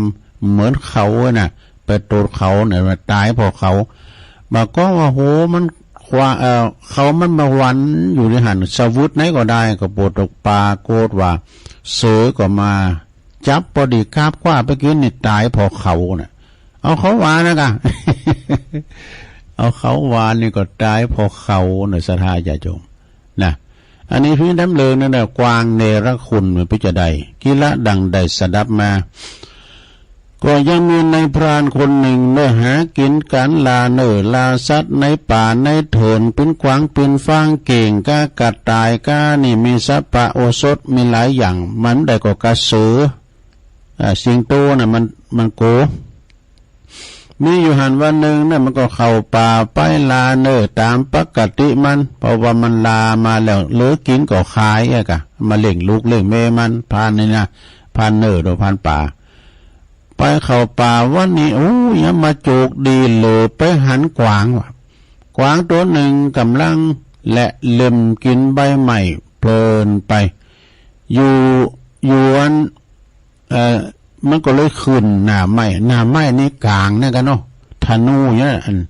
ปตมแมนเหมือนหน้าไม้ยิงดินหน่อยนะมันยิงดินมาดึงถูกหรอกเอานายพรานหันนะปุถุวันนิลาไปโจกดีแต่ๆนะบรรหารกวางกินและเล็มเพลินเนี่ยใบไม้กำลังปลูกใหม่ด้วยยกหน้าไม้ขึ้นแล้วก็ยองเข้าไปเข้าไก่เข้าไม้จะเอาเหมาะเจาะดีๆนะจะยิ่งโดยมันถนัดในการไม่นะปรากฏว่าบังเอิญเอาเท้าไปเหยียบเอากิ่งไม้แห้งหักแควะเอาเนี่ยปุถุกวางมันหู้ด้วยปุถุสัตว์ถูมาโดยในภัยมาถึงตัวมันก็กระโงกโหขึ้นแอนนะหูซึกโตแล้วมันก็วิ่งหนีอย่างสุดขีดชีวิตของมันนายพรานก็มันหลุดลานวิ่งตามไล่แลนตามไปติดเหมือนกันกวางวิ่งไปเล็ดเลาะไปตามต้นไม้ได้สักพักหนึ่งก็มันก็หันว่าพุ่มไม้นี่นะโอ้มันยังมาปกห่มดีล้ำเลยสุขขอที่พุ่มสมรุมพุ่มไม้หั่นน่ะเนาะจึงกระโดดเข้าที่สมรุมพุ่มไม้ที่มันป่าไม้ตึ๊บเนาะตามต้นไม้ได้สักพักหนึ่งนะที่พุ่มไม้ใหญ่เนอะพุ่มไม้นั้นมันแอบอยู่หั่นมันลักซ่อนตัวอยู่ในหั่นจนว่าหายใจละส่ำละสายปุดโตหลอดตายแล้วเฮาไอ้น่ะนายพรานก็แล่นมาติดมันมีมาตัวกันมามีมากว่าแต่สาบกินบ่เนาะนายพรานก็แล่นเข้ามาตามกวางจนถึงภูมิไม้นั้นเตก็บ่หันเนาะบ่เฉลียวใจเลยว่ากวางมันแอบซ่อนโตอยู่เตียนเฟยไม้หั่นนะฝ่ายกวางก็หันนายพรานไปแล้วนะนายพรานคนนี้ย่ำรักคำเหลือห่อแอบอยู่นี่ก็หันเนาะนายพรานวิ่งเลยไปดูมันฮกไปตั้งหนาปุ๊บแล้วก็กวางต้นนั้นมันก็เลยแมบอยู่ที่หันเนาะจนว่าหายตกอกตกใจหายเหนื่อยแล้วสังเกตหันว่าพุ่มไม้ที่หันนะโอ้ที่มันแอบซ่อนอยู่นั่นนะมันกำลังผลิใบใหม่นะกำลังปลูกใบเนาะกำลังปลูกติ้มปลูกบะเดียวนี้ก็ไม่ก็กำลังปลูกยอดปลูกใบเนาะสะดากำลังปลูกยอดปลูกใบมันก็เกิดว่าจังมันโอ้วันนี้เฮายังมาโจกดีแอบอยู่นี่แหละมันโจกดีแล้วเลยใบไม้ก็กำลังผลิใหม่นะโจกดีแต่ที่ได้มาแอบซ่อนตัวอยู่ที่พุ่มไม้ที่กำลังแตกใบอ่อนอันเป็นอาหารอันโอชะของเฮาพอดีโลมันก็จึงมอบแล้วก็และเล็มกินใบอ่อนบินใบไม้อ่อนเพลินนะลิมเขากินเลยไปลืมเรื่องที่ให้ที่ผ่านมาไปว่าจุนกระทั่งวันในจุนกระทั่งว่าใบไม้นั่นน่ะมันอร่อยนะมันก็ลอยลอลงไปเกิดปิ้นช่องโหว่ละนะตรงหันนะตรงนั้นตรงนี้พ่องแต่ก็ยังหันตัวกว้างวุ่นวายเลยว่ะดูมาอยู่ว่านาทีก็แอบซ่อนเนี่ยเนาะหันตัวเราหูซึกตัวว่าตัวเองนี่กำลังทำหยังอยู่มันบ่หูซึกตัวกินข้าวจนว่าหันเป็นกวางอยู่ในซองหันลุยลายส่วนวันในพรานว่าวิ่งไปมันป้าแล้วจะมาด้วยกวางตัวเดิมได้หมอไอ้น่ะมันก็เตียวปีกมาต่างเดิมก็เตียวมาเข่าทันใดนั้นเองว่าแต่นั่นอะไรกันนั่นน่ะไอ้น่ะพุทโธปินว่ากวางตัวนี้มาแอบซ่อนอยู่ที่นี่แล้วไอ้น่ะสังเกตภูมิใหม่นั้นมันไว้ขยึงหรอหันเป็นหูโตกวางแล้วเนี่ยโอ้กวางฟ้านตัวนี้มันมาอยู่เนี่ยแล้วก็จึงยองเข้าไปไกลๆหันเป็นกวางตัวนั้นแต่มันก็เลยมันเล็มกินอันใบไม้อ่อนอย่างเพลินนะมันก็จึงเข้าไปกับนายพรานนะ เงื่อหน้าไม่ก็ยิงใส่ไปทันทีเนี่ยกวางต้นนั้นบาด้านหูโตก็เลยถูกลูกศรของนายพรานปักเข้าที่ลำคอพอดีดูกวางต้นนั้นก็พอถูกยิงกวางต้นนั้นก็สะดุ้งสุดตัวนะโอ้ยอันยังกันนี่ยันปักคอก็นี่นะปดก็เป็นว่าธนูปักเข้าที่คอแต่ก็ยังบาดตายดีแต่นะยังตายทันทีหูตัวแล้วว่าตัวเองนี่ทำผิดเสียแล้วทำผิดเสียแล้วปนปกป้องคุ้มครองเฮาจัดดีอันนี้มาเล็มกินใบไม้อ่อนที่ภูมิไม้จนว่าเกิดช่องโหว่ทำอยู่ในพลานหันโตได้ก่อนตายนี่นะก่อนตายนี่กวางก็ห้องเปลยออกมาว่าโอ้ยเนี่ยเปิ้นถึงว่านะทุกกะท่านทุกกะถั่วทุกกะหัวโนให้ทุกแก่ท่านทุกนั้นถึงตัวเปิ้นว่าบุคคลใดนอนหรือนั่งอยู่ที่ภายใต้ต้นภายใต้ล่มเงาของต้นไม้ใดก็บ่ควรที่จะไปหักกิ่งก้านสาขาต้นไม้นั้นมาลองหลับนั่งหรือว่าเพราะว่าเป็นผู้ที่ทำเช่นนั้นได้ชื่อว่าเป็นผู้ที่ประทุษร้ายมิตรนี่เป็นผู้ประทุษร้ายมิตรนะเฮาต้องมาอย่างเฮาเนี่ยเฮาต้องมาตายเพราะเฮาเนรคุณต่อพุ่มไม้ที่รักษาเฮาไว้อบอุ่มเฮาไว้มีความหวังดีกับเฮาบ่เหือคุณมหันต์บ่เหือในพรานมหันต์คือเฮารอตายไปแล้วนะเพียงแต่เฮาเนี่ยไปลิมกินหญ้าอ่อนกินใบไม้อ่อนเนี่ยเพลินไปทำเหมือนในพรานหันตัวเฮาได้เปลยได้เต้าอันนะกวางตัวนั้นก็สิ้นลมตายไปเลยเนี่ยจบสราญาติโยมแล้วเปิ้นก็มีข้อคิดนะเรื่องนี้เปิ้นก็สื่อหันว่าธรรมชาติธรรมชาติแล้วก็สิ่งแวดล้อมที่อยู่รอบๆตัวของเฮาเนี่ยบ่ว่าจะเป็นตุ่นไม้อากาศภูเขาแม่น้ำลำธารลำคลองถนนหนทางก็ดีส่วนสาธารณะนะตาน้ำก็ดีศาลาผักหิมตางหิมห่อนภาษาศาลาผักริมตางก็ดีก่อนในตู้โทรศัพท์นั่นนี่นะสระตู้โทรศัพท์สาธารณะนี่มันจะบัดถูกกับวัยรุ่นแล้วหน่อยได้สมัยยังมีมือถือแต่ว่านะมันโดนจักกาเนี่ยสายปุดกาเอาอย่างไปตุบอย่างแก้วปนแต่กันนี่มันจะบัดถูกกับวัยรุ่นมาตุบปนเนี่ยก่อนนี้ปนมีตู้โทรศัพท์สาธารณะเนาะมีให้กูตีเหรอมันเป็นนั่นเป็นศัตรูกันอย่างใดหมดต่างหันมาได้ตู้โทรศัพท์ที่หยอดเหรียญนั้นมันเคยมีไปแล้วสถานะมันไม่มีมือถือก็ถูกเอาไปลังแกอันอย่างว่าธรรมชาติเนาะอากาศก็ดีประเดี๋ยวนี้อากาศปิดนะลงเด้อปวดโหหมอกควันเนี่ยว่าตัวลงไปอำเภอแม่แจ่มวัดเหล่าป่าตาลเหมือนกันเนี่ยซะนะพอตะวันนี่แดงพิวิเตปนอากาศปนบ่ฮ้อนสักเท่าใดอย่างตั้งเฮาเด้อลุ่มจอยดีตลอดนะที่วัดเหล่าป่าตาลตะวันนี่แต่มันก็มีหมอกควันอยู่นะหมอกควันปิดก็ปุ่นจินได้และฝนบัดตกมาดับไฟป่ากามสังกาตึมหันดอยเนอะหันดอยเขาไปทำลายบรรยากาศอากาศก็ดีภูเขาแม่น้ำลำคลองก็ดีถนนหนทางสวนสาธารณะตาน้ำศาลาพักห่อนหิมตางล้วนมีบุญมีคุณแล้วก็จอยเหลือเกิดกูลเฮาทั้งสิ้นนี่แต่กันเนาะเรียกได้ว่าเป็นมิตรมี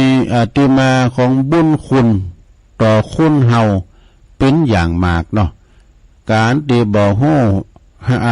จักบุญคุณแล้วก็บ่ฮู้บ่ช่วยเหลือดูแลรักษาสิ่งเหล่านี้เรียกว่าความอกตัญญูนี่การทำลายล้างหืมหมดไปเช่น การแต๊ดเก้าไม้กาเผาป่ากาเนี่ยเนาะระเบิดภูเขาก็บุกลุกป่าอย่างนี้เป็นต้นก็ดีการทำลายสิ่งแวดล้อมท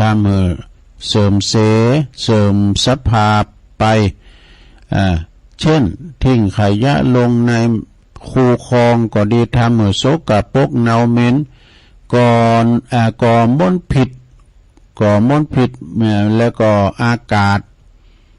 เพราะว่าในก่อมลพิษในอากาศด้วยในอากาศทำอากาศเสียเป็นต้นก็ดีเรียกว่าการประทุษร้ายมิตรทั้งนั้นประทุษร้ายมิตรเรียกอีกอย่างว่าการเนรคุณคนที่อกตัญญูนะที่เป็นคุณผ่านหรอเนาะคนที่ประทุษร้ายแก่มิตรแล้วก็คนที่เนรคุณต่อธรรมชาติและสิ่งแวดล้อมทันว่าเป็นคุณบาปนะเป็นคุณบาปทั้งหลายย่อมได้รับผลแห่งการกระทำของตนเองเช่นใจน้ำปวานะเช่นใช้น้ำในแม่น้ำลำคลองบ่ได้เลยเพราะมันสกปรกนะสูดอากาศเข้าไปทุกวันทำให้เกิดโรคภัยไข้เจ็บต่างๆระบบทางเดินหายใจก้าเนี่ยแสบคอก้าแสบตาก้าเนี่ยมลภาวะดอกต้องประสบภัยพิบัติต่างๆเช่นมันก็มีน้ำท่วมพองก้าฝุ่นตกฝุ่นแรงพองก้าอากาศร้อนจัดพองก้าเนี่ยแต่ส่วนใหญ่นี่จะบ่ค่อยฮู้ซึกพิษกันว่าผลทั้งหมดนั่นคนเองเนี่ยมีส่วนก่อให้เกิดขึ้นเหมือนกันทั้งหมดนี่สะดาอยู่ดีกินได้เนี่ยไฟป่าเนี่ยมันเกิดขึ้นเองสะดากินได้แล้วคุณเอามูลีซีโยก็ไปขวางก็นี่เกิดอาคีภัยขึ้นมาก็กินได้แล้วว่าเอาบ่เอากาไฟไปจิแล้วมันเกิดเผาใหม่ขึ้นมาเนาะสะทาญาโยมโอ้ทำมีความมีมลภาวะไปต่างใดก็ตะวันแดงปีวีมก่อนนี่มันแดงธรรมชาติด้วยซะแล้วเนาะสมัยแต่ก่อนอ่อนมาเฮาปิ้นละอ่อนปิ้นน้อยเนาะไปหดน้ำกาพิกาเนี่ยเจ้าแรงเนี่ยตะวันกำลังขึ้นมาตะวันแดงดอกตะวันแดงเนี่ยมันขึ้นมาหลามหน่อยมันก็ขาวน่ะตะวันแดงคุณทำกล่าวว่าโอ้กันตะวันแดงเนี่ยโอ้มดสูบในเตียงแล้ว มันเกิดไปบนโลกมดไข่มดสูบในเตียงแล้วเนี่ยนะกันตะวันตัดโต๊ะกดแดงให้หมอสระก่อนเนี่ยคนเถ่าเนี่ยเป็นนึงกึดไปเลยได้กันเลยว่ามีดาวหางออกเลยเนาะดาวหางก็เนี่ยโอ้บ้านเมืองจะห้อนหายเนอเนี่ยเพิ่นทำนายไว้ก่อนลูกเล่มก่อนนั่นน่ะแมงหิ่งห้อยที่มันนั้นไฟมันออกมาแล้วนะไฟออกมากันรายวันมันอยู่ตำบุญเก่าใหม่นะมันรุ่งแต่ไม่นะโอ้พี่ในน้ำจะน้องเลยพยากรณ์นะบุญกันนั้นมันลุงแต้มในน้ำปะเนาะน้ำมันบัดห่มเข่าเปิดกึดไปบนดอกคุณเท่านะการเลยว่าโอ้แมงแม่ฝุ่นห้องเลยเนี่ยเขาก็บอกว่าจักแมงว่างนะพวกนั้นแมงแม่ฝุ่นนะฝุ่นจะตกได้แล้วเหมือนนั้นตกได้เลยเนี่ยแล้วเริ่มก่อนวิน้อยเนาะฝุ่นก่อมตกเลยนะคุณเฒ่าคุณแก่พอจะไปตีกองลงในวัดวะกองลงนะแล้วก็ฝุ่นก็ตกอันนี้มันย่านหัวนี่ มันจะมาซักซิดฝุ่นก็ตกกรรมทำนายคุณบักเก่าว่าไหวดังปีนอันแต่ปีนสื่อหือหันแล้วหือมีความกตัญญูแม่แต่ว่าหันเข่าตกน่ะศรัทธาญาติโยมคุณเฒ่าบักเก่านี่ละอ่อนมะขามเข่าย้ำเข่าก็บ่ได้เพราะว่าเข่าเป็นเจ้าลูกย้ำเข่าก็บ่ได้กันเอาไปย้ำตัวเต้นมือเป็นก็เอามือเป็นเต้นบักกอกเอาบักกอกชดเพราะว่าเข่าเป็นเจ้าจะไปกัดตันจะไปอักตันอยู่เขาเป็นเจ้าดู เขาในตกถึงต้องในเป็นญาติบน่ะก็น้อยอยากกินเข่ามาเนี่ยมาดูเสียนหนึ่งอะลูกจะเป็นปีเข่านะประมาณนะก็ทำอะไรก็กินเข่าเนี่ยมาในใจวิตวอรดอ้อมเนี่ยมากินมันก็ตึงบ่หายอยากเข่าเปิ้นว่ากองทัพนั้นต้องเดินด้วยท้อง มันจะเยอะศรัทธานั่นนี่ก็จะไปอากตัญญูจะไปเนรคุณสภาพสิ่งแวดล้อมบ่ว่าจะเป็นป่าไม้ภูเขาลำนาวไผ่น้ำตาหุนตางบ่ว่าจะเป็นศาลาผักห่อนบ่ว่าจะเป็นสิ่งที่สาธารณประโยชน์เนี่ยเราต้องอนุรักษ์รักษากันไว้เนาะบางทีเนี่ยแม้แต่วัดก็ตามเด้อเนี่ยวัดวาอารามเนี่ยนะตุเจ้าพันนายก็มใจลายเนี่ยวันนั้นก็คุณเปิ่นมาเนาะเราลายคุณความจริงก็มใจแปลงเขานะที่วัดพระธาตุดอยน้อยเนี่ยหลวงพ่อเพิ่นก็เอาซื้ออ่างล้างมือน้ำจะอ่างล้างหน้าเปิ้นเอามาไว้ที่ก๊อกน้ำเนี่ยกะแล้วเปิดล้างมือการล้างหน้าก็ได้เนี่ยมันใหม่อยู่เนาะโอ้เป็นว่าถอดทั้งเปิ้นไปให้ว่านั่นถ้ามันได้ตุลุงมันจะแปลงสักเท่าใดตุลุงหลวงพ่อก็ว่าเอามันเอาไปยามใดวันละครั้งเนี่ยมันมาปิ้นนั่นตีต่องเนื้อต่องแต่ใจครับมันขโมยขโจรนั่นละครั้งละครั้งเป็นต้องสำได้นะเท่าตัวเจ้านี่เป็นปฏิถึงวันตัววันหาจะปฏิโหละครั้งเป็นไหนกันละหูคิงเหรอดูโอ้ตัวเจ้ายำเจ้ายำจีก็หมอเนาะ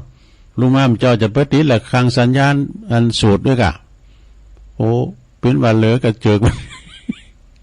เหลือกระเจิกมันสดาญาติโยมเนาะ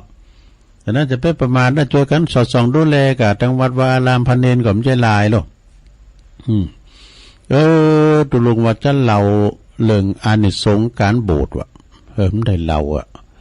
อันแทนว่าความเด่นนี้เป็นหน้าโบสถ์เนาะหน้าโบสถ์เน้นพักร้อนกันกว่าพระอาจารย์เน้นหลักมันเราเนาะงานเป็นแล้วกันมันจะมีงานโบสถ์กันหลายตีหลายอย่างอยู่ศรัทธาญาติโยมแต่ว่านี่ก็ได้เดินทางไปกับหลวงพ่อเนาะไปที่วัดเหล่าปาตานเป็นไปยกจอฟ้าวิหารจตุรมุขแล้วก็ไปแสดงมุทิตาจิตฉลองสมณศักดิ์พัดยศของอาจารย์บดินทร์พระประหลัดบดินทร์ศิลสังวโร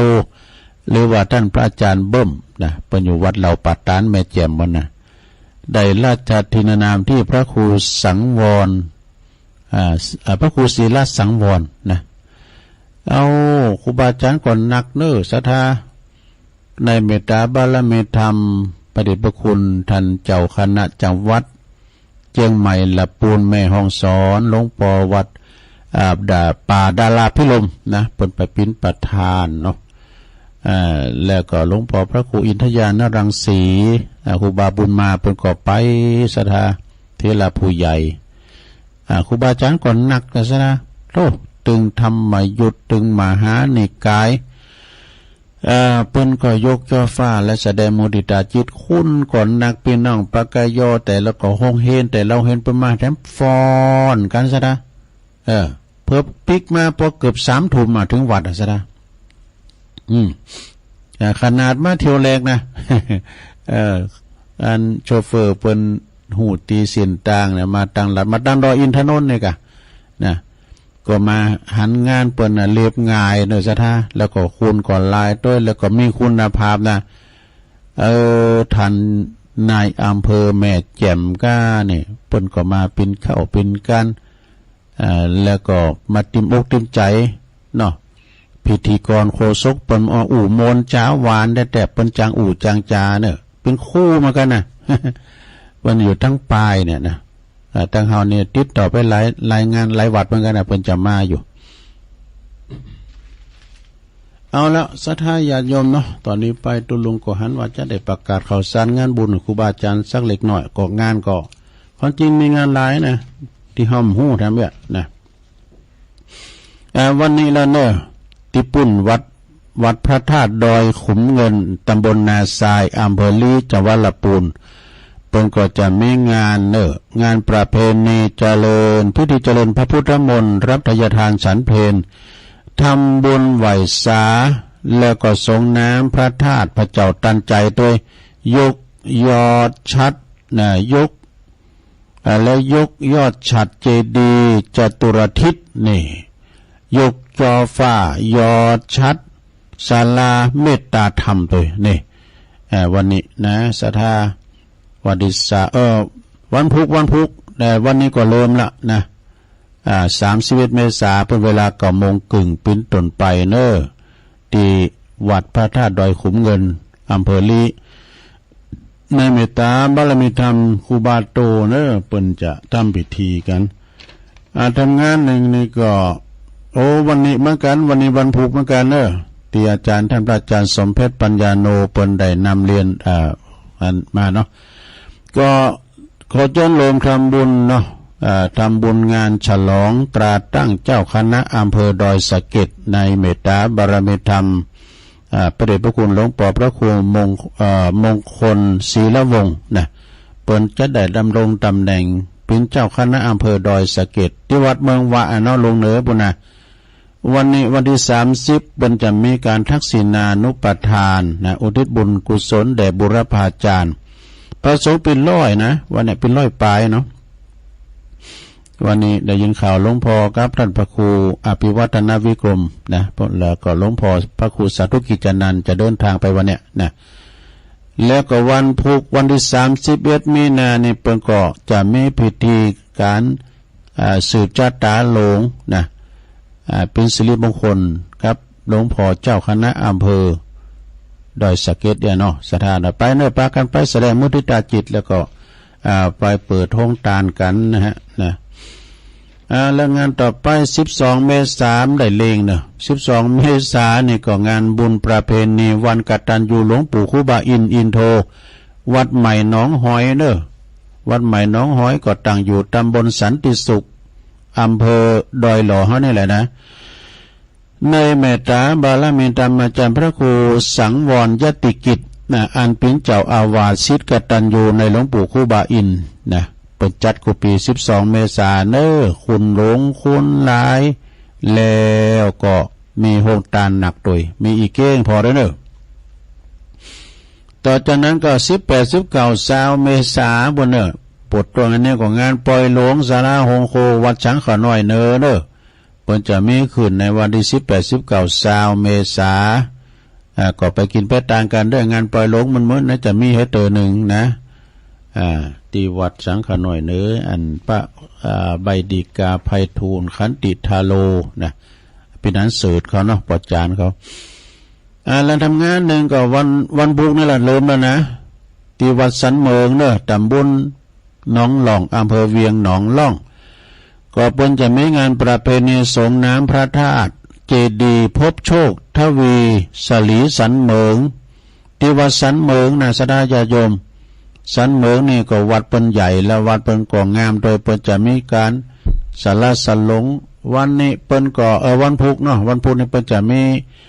ทำบุญทักษิณานุปทานครูบาอาจารย์ทั้งชุดหนึ่งนะมารับทักษิณาแล้วก็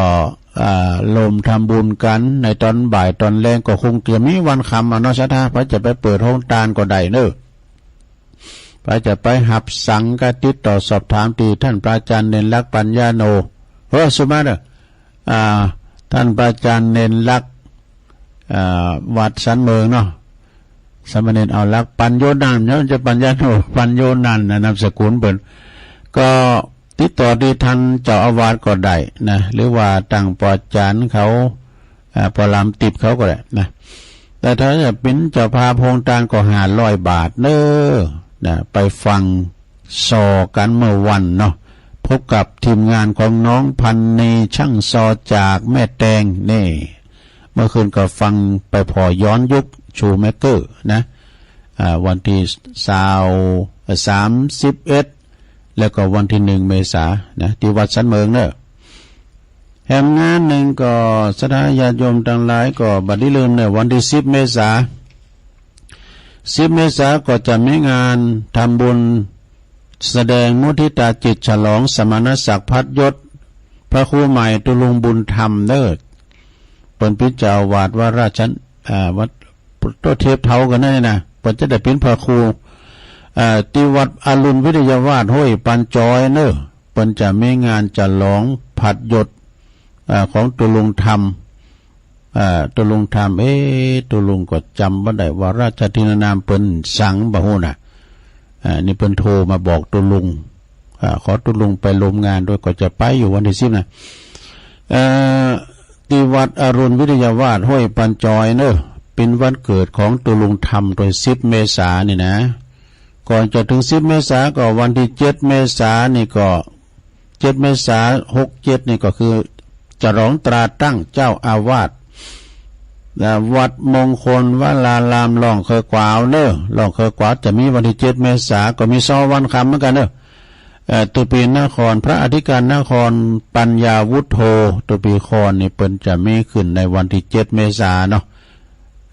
พระจะไปหับเป็นเจ้าภาพสังก็ดีเปิดห้องต่างก็ดีหรือว่าไปแสดงมุทิตาจิตช่อดอกไม้ช่อกระเช้าแบรนด์ก็ดีเนี่ยกระเช้าดอกไม้กระเช้าปัจจัยก็เจิญกันได้เนอะวัดหลองเคอกวาวแถมวันที่10 เมษายนนี่ก็เกินเจิญรวมทำบุญประเพณีสงน้ำพระธาตุเจดีย์แล้วก็สงน้ำรูปหล่อรูปเหมือนของท่านพระครูเวรุวันพิทักษ์เนาะอาจารย์ครูบาเขื่อนคำอัตตสันโตอดีตเป็นเจ้าอาวาสวัดสุวรรณวิหารบ้านแม่อาวเปิ้นจะมีการสมโพธิเสนาสนะโดยก็เปิ้นสร้างหลายอย่างตุบินนะเปิ้นก็จะร้องทอบไปเลย เปิ้นจะมีตานหลายอย่างนะที่วัดสุวรรณวิหารเด้อบ้านแม่อาวตำบลนครเจดีย์อำเภอป่าซางท่านพระครูสุวรรณศิลป์วิสุทธ์นะอันนี้เจ้าชื่อใหม่เปิ้นนะชื่อใหม่ตุปิบินเปิ้นพระครูเจ้าคณะตำบลนครเจดีย์เขต2นะวัดสุวรรณวิหารเด้อวันที่10 เมษายนนะก็ไก่มาละ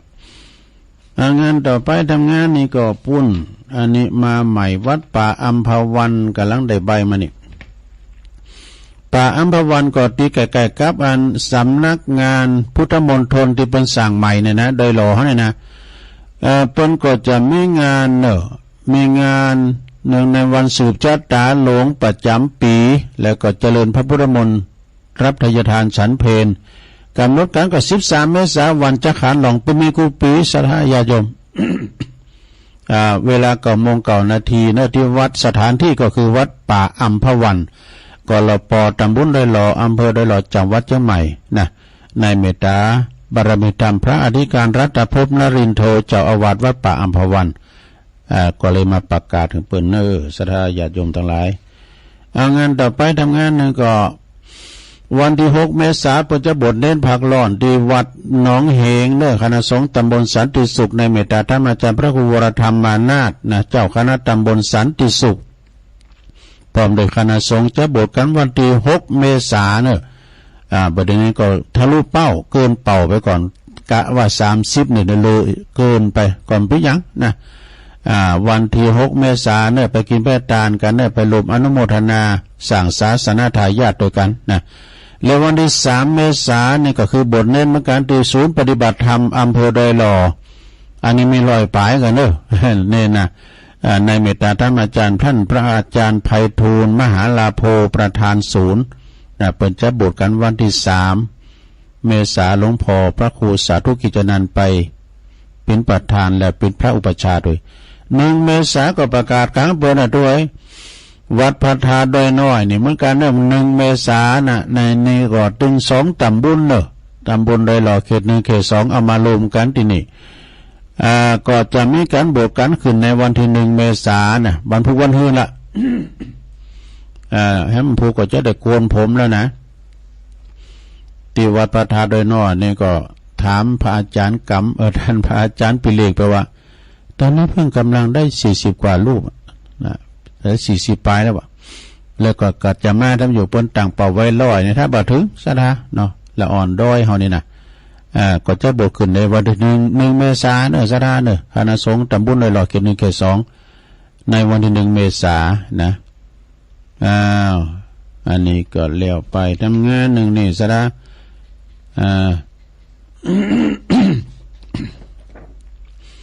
อันนี้วัดฝายหินเนอะวัดฝายหินนี่ก็จะมีขึ้นในวันที่20เนอะวันที่20 เมษายนนี่ก็เวลา 19:39 น.นี่หนึ่งในงานพิธีอบรมสมโภชพระประธานในอุโบสถแล้วก็พระพุทธรูปองค์อื่นๆที่มีศรัทธาเป็นนำมาถวายเนี่ยแล้วก็พิธีพุทธาภิเษกมีการวัตถุมงคลโดยนะครูบาโสภาเนอะครูบาโสภาและประเพณีสนน้ำรูปเหมือนของรูปเหมือนแล้วก็พระธาตุเจดีย์อธิธาตุของครูบาโสภาโดยเนอะในวันที่20 เมษายนโยมเนอะอันนี้เป็นใบเป็นนี่หาปวด19 นาฬิกาแต่ความจริงก็มีวันคำเนอะกินข้าวน้ำจำของง่ายแล้วก็ปากันไปสาระสลงสนน้ำพระธาตุที่วัดฝายหินเนอะตำบลสุติอำเภอเมืองเชียงใหม่ในเมตตาบารมีธรรมอาจารย์พระครูสมุวิศวัตรวรกิจโจนะฮะนะตัวปีหนุ่มเขาเนี่ยตัวปีเขาเนี่ยเปิ้นก็จะมีงานขึ้นคณะสงฆ์ตั้งเฮานี่ก็จะไปกันหลายเนาะอันนี้ฝากไว้และวันที่8 กำเนี่ยตื่นไปลำปางในวันที่8เนี่ยก็เปิ้นจะมีการสุมากราบไหว้ครูบาอาจารย์พระนักจัดรายการตลอดถึงศรัทธาญาติโยมเนาะไปกินแป้ตานไปลมปิ้นเจ้าพับกันเนอไปสารสาลงปีนั้นก็มีตัวเดียวทรงเจ้านี่ก็จะมีการสืบชะตาหลงแสดงมุติตาจิตเนาะในเมตตาธรรมอาจารย์ท่านพระมหานพดลสุวรรณเมธีเจ้าคณะอำเภอวังเหนือเปิ้นใดเป็นวันเกิดเขาเปิ้นโดยนะจะสืบชะตาชงตอนเจ้าเวลา9 โมงเป็นต้นไปนะช่วงบ่ายก็จะมีพิธีอีกสารสลงสนน้ำสุมากราบไหว้ครูบาอาจารย์เนาะครูบาอาจารย์ก็จะไปกันหนักกันหลายนะสาธุญาติโยมก็จะไปกันหนักกันหลายก็ไปกินไปตานกันเนอะ8 เมษายนเนี่ยก็วันคำเนาะในเมตตาบารมีธรรมท่านพระครูอภิวัฒนวิกรมเนาะผู้อำนวยการเฮาแล้วก็ตึงคณะสงฆ์พานักจัดรายการตึงมดตึงเสียงประมาณ80 ตุนนะที่วัดบรรพตสถิตวัดบรรพตสถิตอาจารย์มหาสมชาติตึงประกาศตึงวันเนาะโอ้เวลาก็โวยแต่ล้นตุลุงกำลังเปิดมือถือเนี่ยนะมันจ้าหน่อยเนอะมือถือตุลุงนะเสด็จก็ได้ต่อยพอไงนะจะได้ตักให้ตั้งลายได้กันเนาะทำได้เปิดสายกับพี่ยังอันวันนี้ในตอนแรกนี่ขอส่งขึ้นเวลาให้เกิดเด้อเมื่อแรงวันนี้นะตามปกติก็จะได้ออก6 โมงถึง 2 ทุ่มก็คงจะขึ้นเวลาก่อนนะพอตุลุงก็งานก็ไก่มาเนาะเราก็ติ้มวัดติ้มว่าจะรับกลางวีกลางวันก็ไม่ได้รับหรอกฉะนั้นก็ขอยกเวลาคืนเวลากันเด้อในวันนี้นะตอนวันเสาร์เนี่ยตามปกติตุลุงก็จะออกใน6 โมงแต่ก็ส่งกระแสเสียงไปตั้งหลายด้อยปุ่นเวียงป่าเป่าอย่างนั้นเนาะเด็กกันเนอไปฟังโทรมาตักตั้งลายก่อนตั้งลายวันนี้ก็มีนักมีหลายเปิดสายจ้าเป็นเปิดอันมือถือจ้าไปหน่อยดูลงดูอันนี้สายเข้าแม่จงดีเชื่อกันตายมกันแม่ชีกันท่านีสายยะ จากเว้งป่าเป่าแล้วก็มีแม่ครูเกษินีก็ส่งไล่มาแล้วก็โยมกรกามนเขยกลางอันนี้ปุ่นอยู่น้องหานสันทรายยายไข่แก้วบ้านเซ้งเนี่ยฟังตุลุงอยู่เนาะแล้วก็แม่อภิลักษ์นี่ก็หาแม่แรมเด้อจากแม่ทารบสุภลักษณ์กันสุมาปุ่นอยู่วันชัยปราการนะแล้วก็แม่พิสมัยฟังอยู่ชัดเจนดีแม่ครูยากศนโดยเชียงใหม่บรรจงกันท่าวงนำดิบเนอเนี่ยพอหลงเก่าแก่เก่าสุเมธพอหลงสุเมธโดยบุญส่งจากลำปางตุปิชาอยู่ที่วัดปัตตานไวสานะครับเนอ โยมยุพินหอมอาลาไปหน่อย ฟังจากแม่โยกชัดเจนดีนะโยมแม่จากปุ้นอันนี้อยู่บกก้างสันกำแพงจบวันนี้ลายก็พอมีลายเอาละแล้วเวลานิดหน่อยก็จะเปิดสายเช็คคืนเช็คสายสักหน่อยเนาะโทรเข้ามาที่เบอร์0899555606คนละเล็กคนละน้อยเจริญปอนเจ้าข้าไว้ซาเจ้าหัวใจเศรษฐีตอนที่3นะเจ้าขอหือทำตามการงานอย่าละได้เป็นเศรษฐีแน่นอนหรือปฏิบัติตามคำพาสอนเศรษฐีแน่นอนจักรออยู่ท่าพอทำอะไรยังบอกขายบอกกล้าความสุขอยู่ท่าเหมือนกันทำเวททำการทำงานหรือมันกำมาสุขนั้นผมนี้อยากสุขสบายไข่เป็นเศรษฐีกระทาเป็นมีขี่กำเลยเจ้าอุอากาสะพี่น้องหนุ่มเฒ่าจำไว้เลยเจ้าอุอากาสะ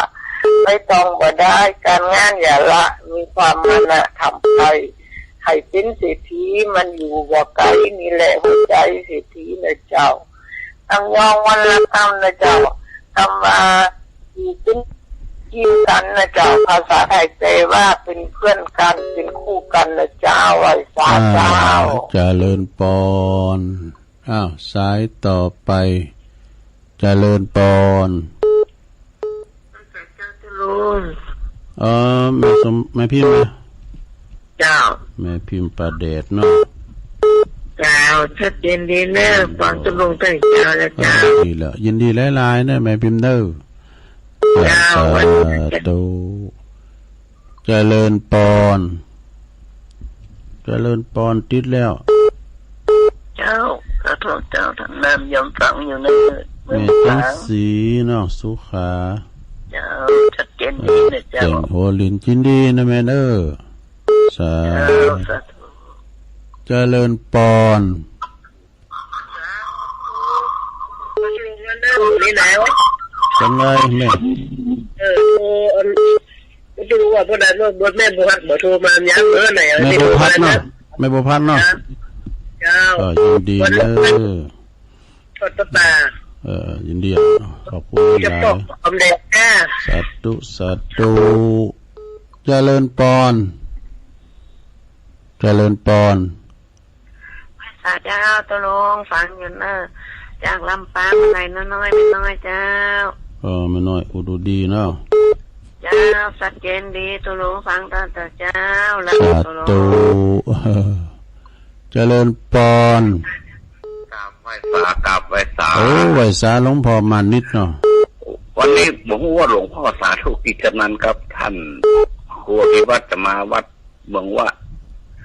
ดของหลวงพ่อเจ้าคณะเพิ่มใหม่โดยสเกกิมูหัวเนาะโอ้โหเด้อไปตอนไงเนี่ยนะผมไปรอบบ่าย3 โมงเกินกันแถวนี้แต่วันนั้นอันเอกสารของเลขานุการเจ้าคณะอำเภอเนาะพระสารัตน์ส่งมาตั้งตำบลตอนนี้จะไปบ่าย2 โมงวันนี้ปุ่นก็เข้าร่วมมุทิศาสตร์พัฒนาธรรมเวลาบ่าย3 โมงเกินเนอะก็ลุงก็ได้มาเนาะได้อยู่กับพระน้อยที่มาบวชใหม่เนาะละอ่อนเขานะครับได้อานิสงส์เลยเป็นไปเรียกพระน้อยเลยนะตุ่มสินล่อนเล่งเขาเนี่ยสาธุสาธุตุ่มสินล่อนเล่งเขาเนี่ยเจริญปอนดูลุงนี่ได้ปอกแก้วอยู่ตรงน้อยเหมือนเดิมนะบ้านตุงน้อย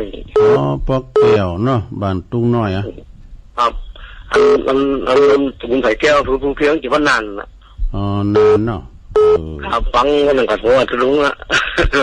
นั่นก็รู้ครับเพราะว่าอันได้ฟังแล้วมันเป็นนิ้วใจมีความสุขใจเขาทำคำทำเนี่ยล้อโอ้เด็กนั่นเขาแล้วนำเอาทำสุขใจมันจะได้สุขใจสุขอย่างกับสุขช้ำสุขใจนะขอบคุณพวกแก้วหลายๆเนอะครับสาธุของเจ้าดีตรงความสุขของฉันเลยขอบคุณหลายๆเนาะก่อนแม่โบราณแม่โบราณเนี่ยจำปาอิ่มก็มอบซองให้ท่านพระครูแล้วเนอะครับอันปนนั้นนะที่ฝากท่านพระครูอภิวัตรเอามาหึมว่าเนี่ยแต่ไปปักกันที่เราปัดตานบ่เนาะเจริญปอนกราบไหว้สาเจ้าตะลุง โอ้แม่สีทอนพระสุด เจ้าฟังอยู่เจ้า ฟังจากไหนพระบาทพนมเจ้าชัดเจนดีเจ้าอ๋อชัดเจนนี่เนาะเจ้าไว้สาเจ้ายินดีเนอะหลวงพ่อกิจอามกำหลวงพ่อกิจนิมนต์เลยเอาเลยจบแล้วติดแล้วหลวงพ่อฟังชัดเจนนี่นะชัดเจนครับพุทธวิญญาณปางโมครับผมถวายความเคารพหลวงพ่อครับนะสาเอาไอ้ตัวอีกกันเนาะสถานเนาะมันเวลามันจะล่ำไปก็เดี๋ยวก็ฟังอาจารย์มหานิคมวัดจันทบุญนำกัมในวันเสาร์นะยายน้อยกาดนัดได้บันดอนหลงแม่พิมพ์จากป่าแดดแม่จันสีสุขาเมืองฝางแม่โบพัดกุลหลันเมืองฝางแม่น้อยอุดุดีลำปางหลวงพ่อมณิถาวโรจากดอยสะเก็ดและก็ปอแก้วเนอบ้านทุ่งน้อยจากเมืองนานแม่สีทอนหนองบัวชัยประการและก็หลวงพ่อกฤษปางโมพุทธอุทยานปางโมได้เก่าสายด้วยกันนะขอบคุณกันเนอวันจันทร์ก็คงจะได้คืนเวลาเหมือนกันวันนั้นเพิ่งก็บวชเน้นพอดีวันที่1พอดีนะวันจันทร์น่ะอาจจะได้คืนเวลาเนาะขอความสุขความเจริญจงบังเกิดศรัทธาญาติโยมทั้งหลายทุกท่านเนอจัตตารโอธรรมาวาตันติอายุ